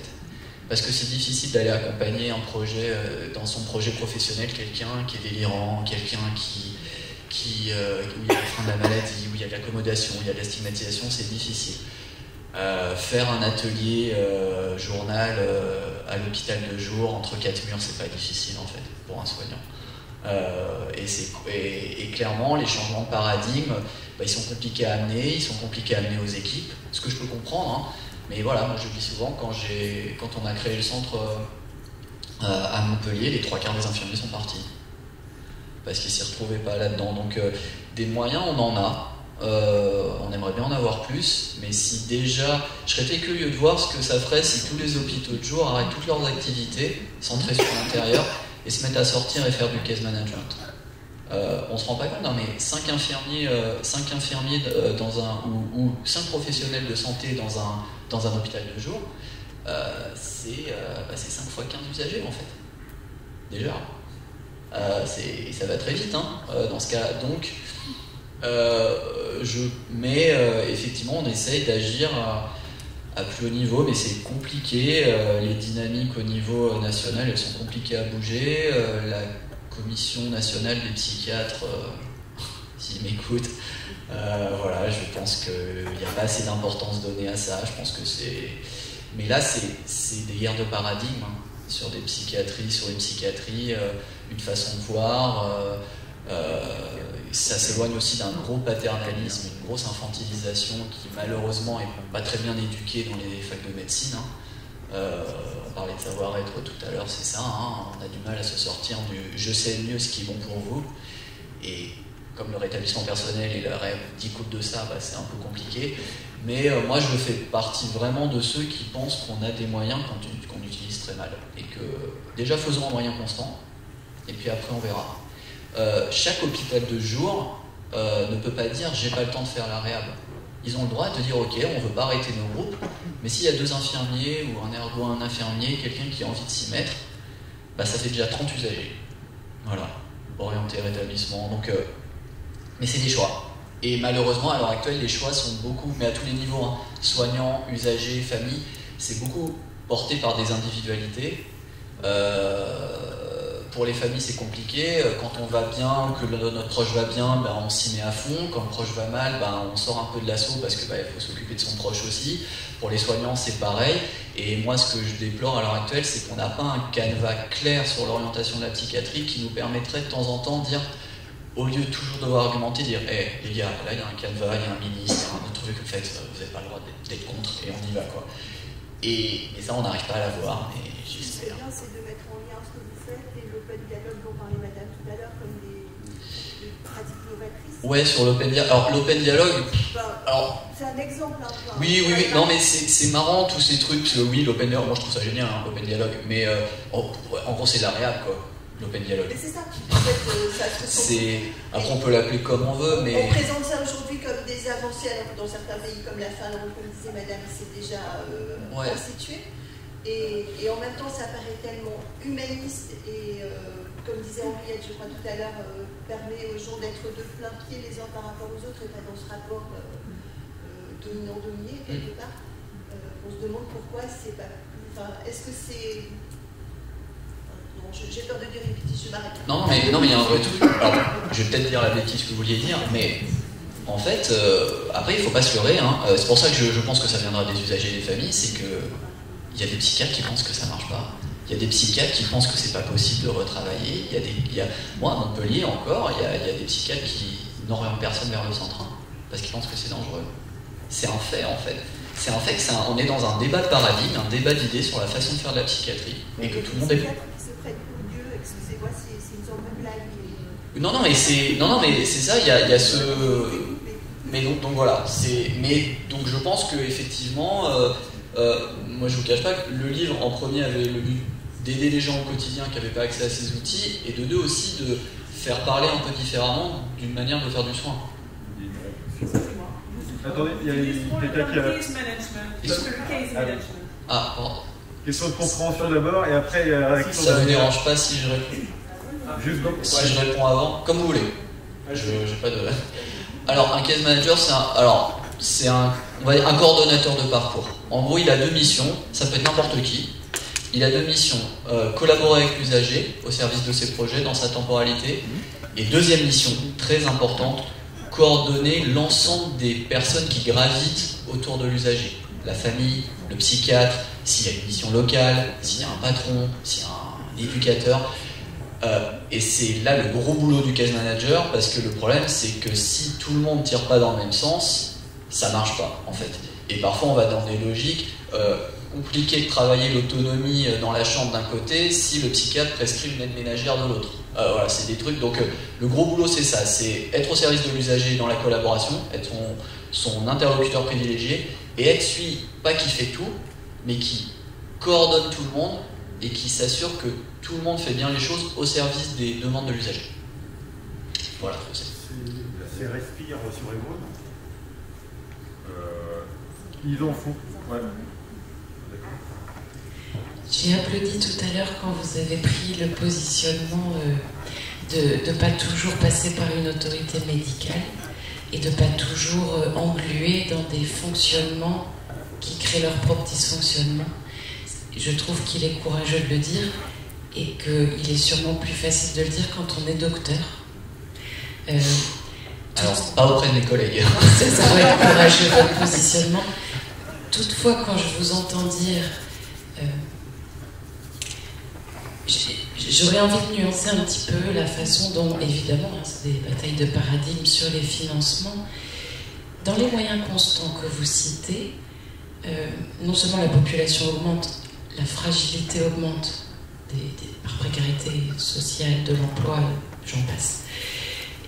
Mais en plus, dans le nombre de gens qui sont soignants, quand même sur les moyens constants qui sont peut-être énormes, il y a combien de personnel technique, administratif et autres protocoles dont je ne remets pas en question la légitimité, mais quel pourcentage de formation obligatoire, d'informatisation des données, de ceci, de cela, et j'en passe.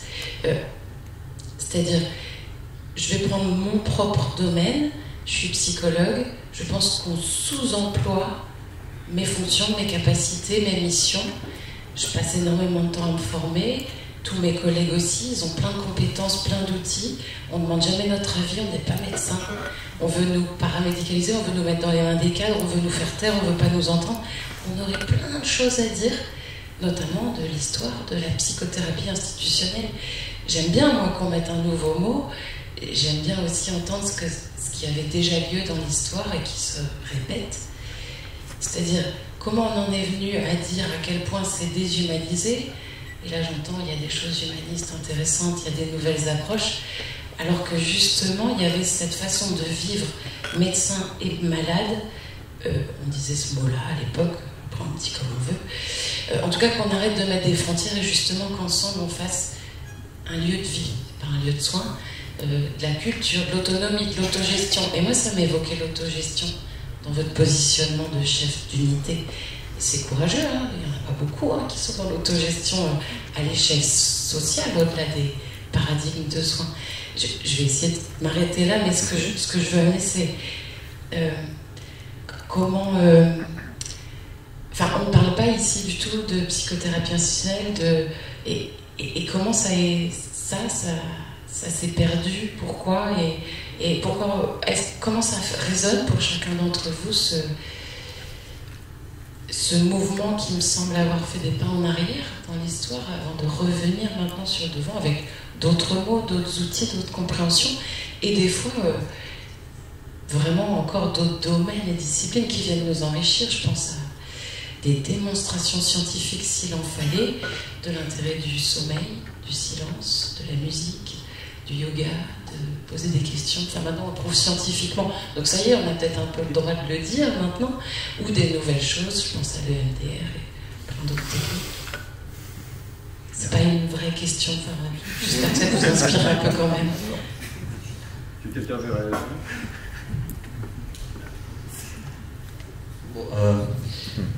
C'est marrant parce que j'ai créé le compte Instagram de Soyez Réhab et cette semaine j'ai fait l'infographie sur les neuropsys et la conclusion c'est que je trouve qu'ils sont très sous-utilisés et le psycho aussi en général. Moi je vais essayer de vous répondre sur tout ce qui est institutionnel aussi. Alors j'ai une connaissance de l'histoire de la psychiatrie qui est vraiment proche de zéro. Ce qui est sûr, c'est qu'on retrouve, quand on lit un peu entre la réhab et la thérapie institutionnelle, on retrouve le côté humaniste, clairement. Après, il me semble, moi, ce qui a changé, c'est le tourner vers l'extérieur. Là, on cherche vraiment dans les demandes, et on le voit dans les demandes ce qui fait que les choses évoluent, c'est que les demandes des usagers évoluent. Et c'est vrai que là, on a une demande, en fait... plus de vivre une vie comme entre guillemets n'importe qui à l'extérieur, dans le droit commun, de s'éloigner de ce qui est de l'entre-soi psychiatrique, mais si je veux faire du yoga, pourquoi je le ferais dans un hôpital de jour à un endroit, pourquoi je le ferais pas dans un club de yoga dehors. Donc je trouve que le côté très humaniste, on le retrouve. Je pense que ce qui a changé, c'est peut-être beaucoup l'aller vers l'extérieur, se servir en tout cas, moi je le verrais comme ça. Mais effectivement, après, je suis complètement d'accord qu'il y a beaucoup de métiers sous-utilisés, mais c'est un peu le même problème que faire passer par un psychiatre l'entrée dans un centre, c'est l'idée qu'on s'en fait en fait. Et en fait, l'idée de base, et c'est la même chose pour moi je trouve pour les neuropsychos, c'est que quand on réduit les neuropsychos à un bilan, ça veut dire que dans l'idée, quoi qu'il arrive, il a fallu bilanter avant d'écouter le projet. Or, et c'est pareil pour le côté voir un psychiatre entrer. Clairement, voir un psychiatre à l'entrée, parce que présenter le centre, tout le monde peut le faire. Je veux dire, moi, mon ASH, je peux présenter le centre. Autant que moi, il n'y a pas de... Donc, Mais donc on sent que derrière il y a le côté, je vais vérifier quand même sur le diagnostic ou la stabilisation ou si le projet est pas, voilà. Donc et ça pour moi déjà ça s'éloigne en fait des principes de la réhabilitation. Donc je pense qu'il y a toujours l'idée derrière quand même de mettre une temporalité, et c'est pour ça que moi je trouve qu'en France à l'heure actuelle, même s'il y a des choses très bien, ça reste quand même une réhab sous condition et un peu édulcorée de mon point de vue. Mais c'est pas celui de tout le monde, mais en tout cas c'est bien. Donc voilà. Et puis après, encore une fois, je pense que les changements de la psychiatrie sont faits par les changements, évidemment par les nouveaux outils, mais aussi validés, mais aussi par les demandes des usagers. Et moi, je trouve qu'il y a un vrai, alors j'étais pas là avant, mais il y a une vraie envie, en tout cas, d'être, de se tourner vers l'extérieur et entre guillemets vers la vraie vie dans la population générale. Pour vous donner une idée, moi, en 6 ans sur le centre de réhab, là, je pense qu'on a dû ramener, on a eu 700, 800 usagers, les 3/4 retravaillent, je pense qu'il y en a 2 qui travaillent en milieu protégé, et ils ont tous une schizophrénie. Hein. C'est pas parce que je suis contre les ESAT ou le milieu protégé, mais tout simplement ce qu'ils ne demandent pas en fait. Donc moi, comme on fait ce qu'ils demandent, ce qu'ils demandent, voilà. Je sais pas si ça répond vraiment. Alors, on prend des questions encore, ça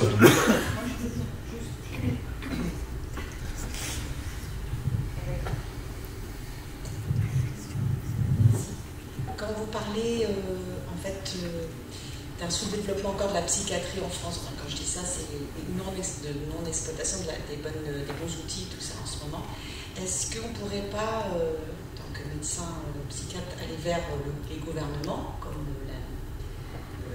le ministère de la Santé, et proposer, comme il avait été fait, alors d'abord le plan cancer, ils ont mis en place en fait une égalité des chances sur le territoire français par département ou par le CHU d'abord et avec un maillage après.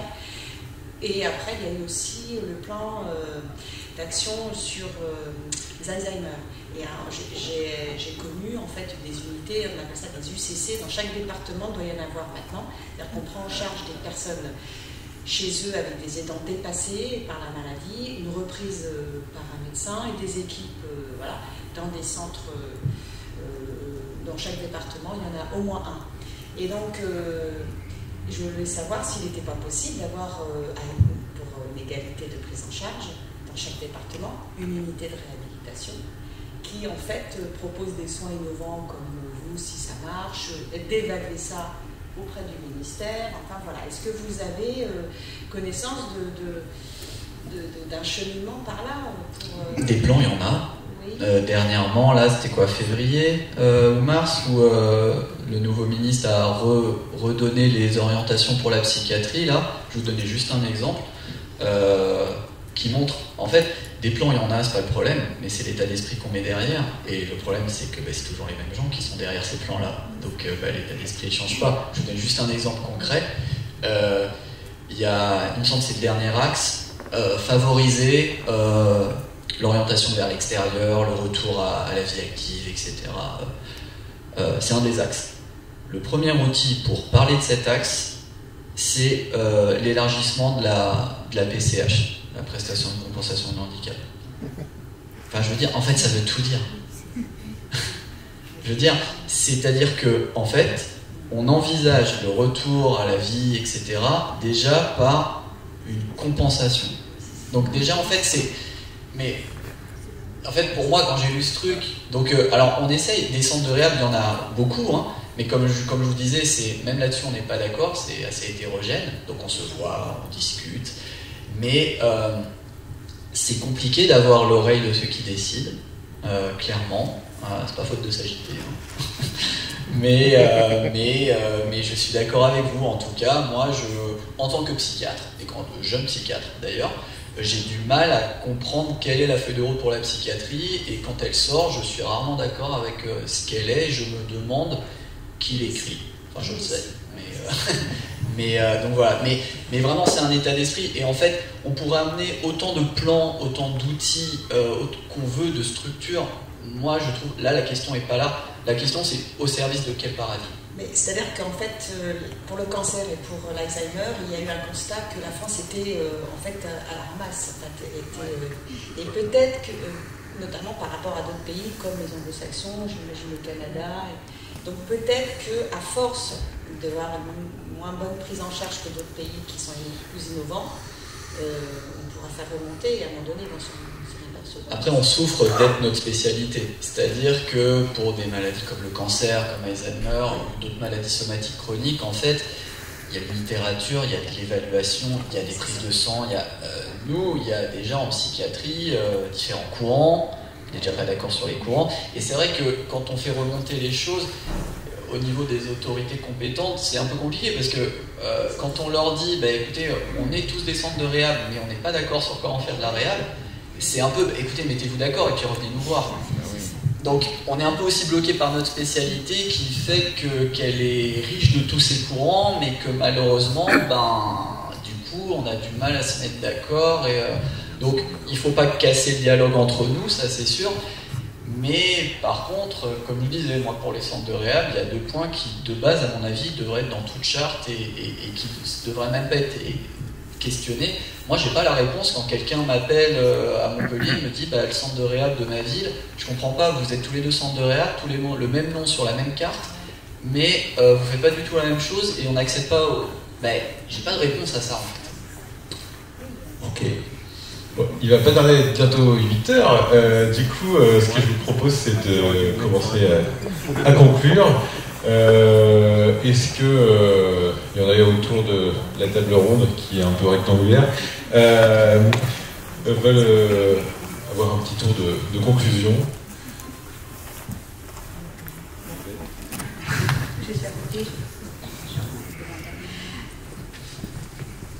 Vous nous parlez beaucoup de patients, d'usagers jeunes, mais nous, en tant qu'UNAFAM, on reçoit parfois des familles qui ont un proche depuis des dizaines d'années, qui font des va-et-vient, hospitalisation sous contrainte, domicile. Et donc, comment est-ce qu'on fait? Et puis, évidemment, avec une accommodation bien installée et un espoir bien entamé. Est-ce que vous avez des pistes pour nous aider à... Alors, merci beaucoup de la question. Merci beaucoup de la question, parce que c'est un enjeu majeur, surtout à Montpellier en ce moment. Évidemment que le rétablissement, c'est pour tout le monde, à tout âge. Que moi, je suis absolument contre l'idée que le rétablissement, enfin la réhabilitation psychosociale serait plus facile avec les jeunes. C'est pas vrai. Parce que quand on face aux jeunes et qu'il y a 0 demande de soins, jamais, et que c'est aussi compliqué, qu'il y a 10 projets par jour, etc., et que comme on accompagne tous les projets, voilà, donc en fait, je pense que ça ne doit pas être les mêmes outils. Évidemment, ce n'est pas les mêmes objectifs, on n'a pas les mêmes objectifs à 20 qu'à 50 ans, mais il y en a. L'aspect, clairement, il y en a. Ce qui est plus compliqué, c'est remettre les personnes à ce moment-là, qui ont été très chronicisées, à cette place-là. Et c'est vrai que la première fois que vous re-questionnez quelqu'un qui a 20 ans, 30 ans de psychiatrie sur qu'est-ce que tu veux, toi, ça surprend. Mais donc, ça prend peut-être un peu plus de temps de se remettre dans cette place-là. Il faut réinsuffler de l'espoir, et c'est pour ça que votre question est importante, parce que ça traîne aussi beaucoup dans les équipes que ça serait facile avec les jeunes et moins facile. C'est pas vrai. Je vous donne un exemple très concret. On parle de médiateur de santé père. Moi, j'ai une médiatrice de santé père maintenant dans l'unité. On est hyper content. Quand elle commence à être entendue par nos usagers qui sont, trentenaires, les autres, oui, ils s'en foutent. D'aller parler à quelqu'un qui a un parcours de rétablissement, ils s'en foutent. Et donc en fait, les outils, honnêtement, d'amener ces outils-là, ces questionnements, Maximilien l'a dit, tout le monde l'a dit, c'est une reconstruction, le rétablissement. Donc quand vous avez été happé par la maladie avant même la possibilité de se construire, déjà parler de reconstruction n'a pas de sens. Et c'est vrai que nous, nos trentenaires, nos quarantenaires, on parle très bien, ont une demande de soins spécifiques ou d'échanges extrêmement différentes des jeunes qui n'en ont pas, clairement. Donc pour moi, c'est les mêmes principes, mais en luttant vraiment contre cette idée que c'est foutu, misons sur la génération d'après, parce que ça, c'est pas vrai.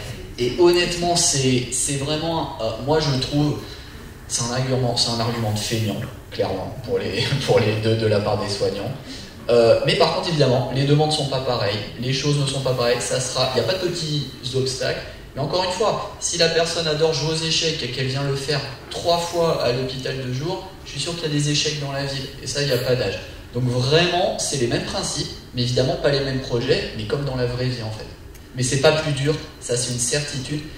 Mais par contre, peut-être que remettre l'espoir et remettre la personne au centre de ce qu'elle veut et pouvoir réexprimer ce qu'elle veut, donc utiliser peut-être d'autres outils dans l'expression de ses demandes, je pense que l'enjeu il est là, mais c'est pas plus dur, ça c'est une certitude.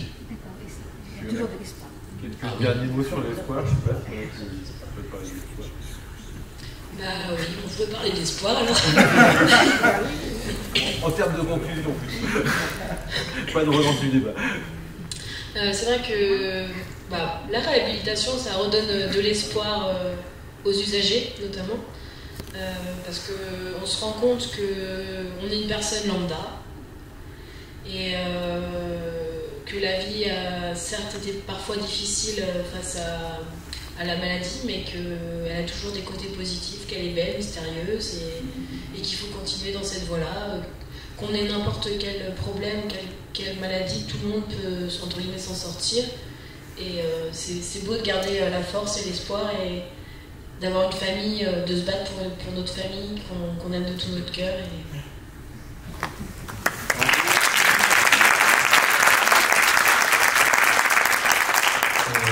Je vais rebondir sur l'espoir du coup. C'est vrai que souffrir d'une psychose, c'est quand même quelque chose de relativement difficile, plus ou moins au quotidien, quoi. Et faut voir le côté positif, c'est que personnellement, ça m'a peut-être fermé des portes, mais ça m'a ouvert aussi beaucoup de portes dans la vie. Voilà, j'ai pu faire plein de choses et puis devenir aussi médiateur de santé père, quoi. À la base, je voulais devenir psychologue. Donc voilà, je trouve que malgré les difficultés, j'ai su trouver d'autres choses en fin de compte, découvrir des nouvelles choses. Je me suis découvert des nouvelles passions aussi. Voilà, normalement je suis quelqu'un qui déteste la poésie, j'ai quand même écrit 2 recueils de poèmes. et puis je suis quelqu'un qui n'aime pas forcément la peinture, etc. Et pourtant maintenant je suis artiste peintre. Et c'est ça en fait qui est bien, c'est que faut s'essayer à pas mal de choses et des fois on découvre de belles choses et je dis en fait la peinture ça me plaît, en fait il faut des fois un petit peu se motiver. C'est vrai que dans la schizophrénie c'est un peu difficile de se motiver pour faire des choses déjà qu'on n'aime pas, mais même pour des choses qu'on aime faire c'est un petit peu compliqué au quotidien, mais voilà, faut faire de sa pathologie une force au quotidien, quoi.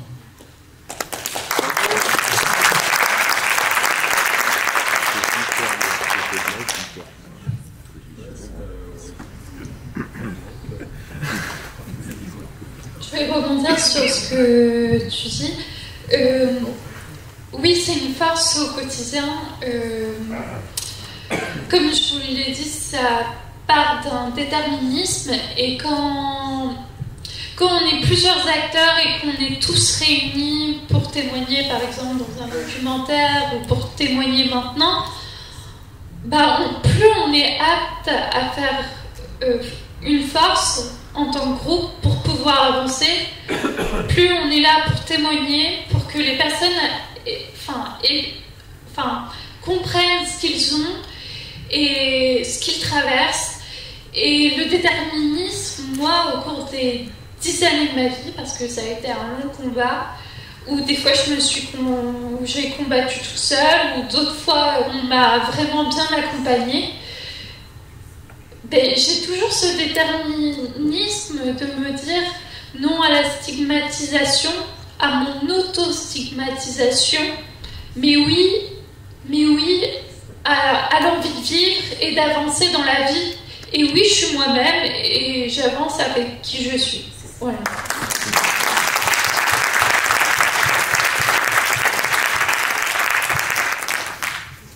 En gros, aime-toi Aime-toi toi-même tel que tu es. Alors moi je vais terminer sur ces notes d'espoir et j'ai compris aussi que l'UNAFAM avait aussi un gros travail à faire auprès de toutes les équipes soignantes et dans les représentations auxquelles on siège pour justement porter ces nouvelles pratiques de soins et en faire la demande auprès des instances. Je voudrais également remercier Nicolas Rintaud, bien sûr, pour sa participation et tous les membres ici. Et surtout, je voudrais remercier Benoît Dupuis, chargé de communication, qui est toujours dans l'ombre, mais sans lui, cette soirée n'aurait pas eu lieu. Je vous demande de l'applaudir. Merci beaucoup.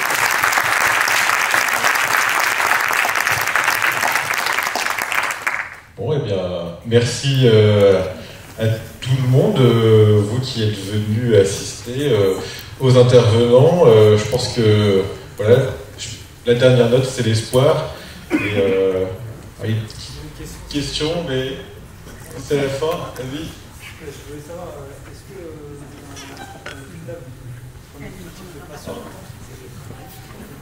Est-ce que dans l'hôpital, j'ai le début et la fin, je pas le milieu. Est-ce que vous prenez tout type de patient? Non, il y a le... Est-ce que vous prenez tous les types de patients ou c'est juste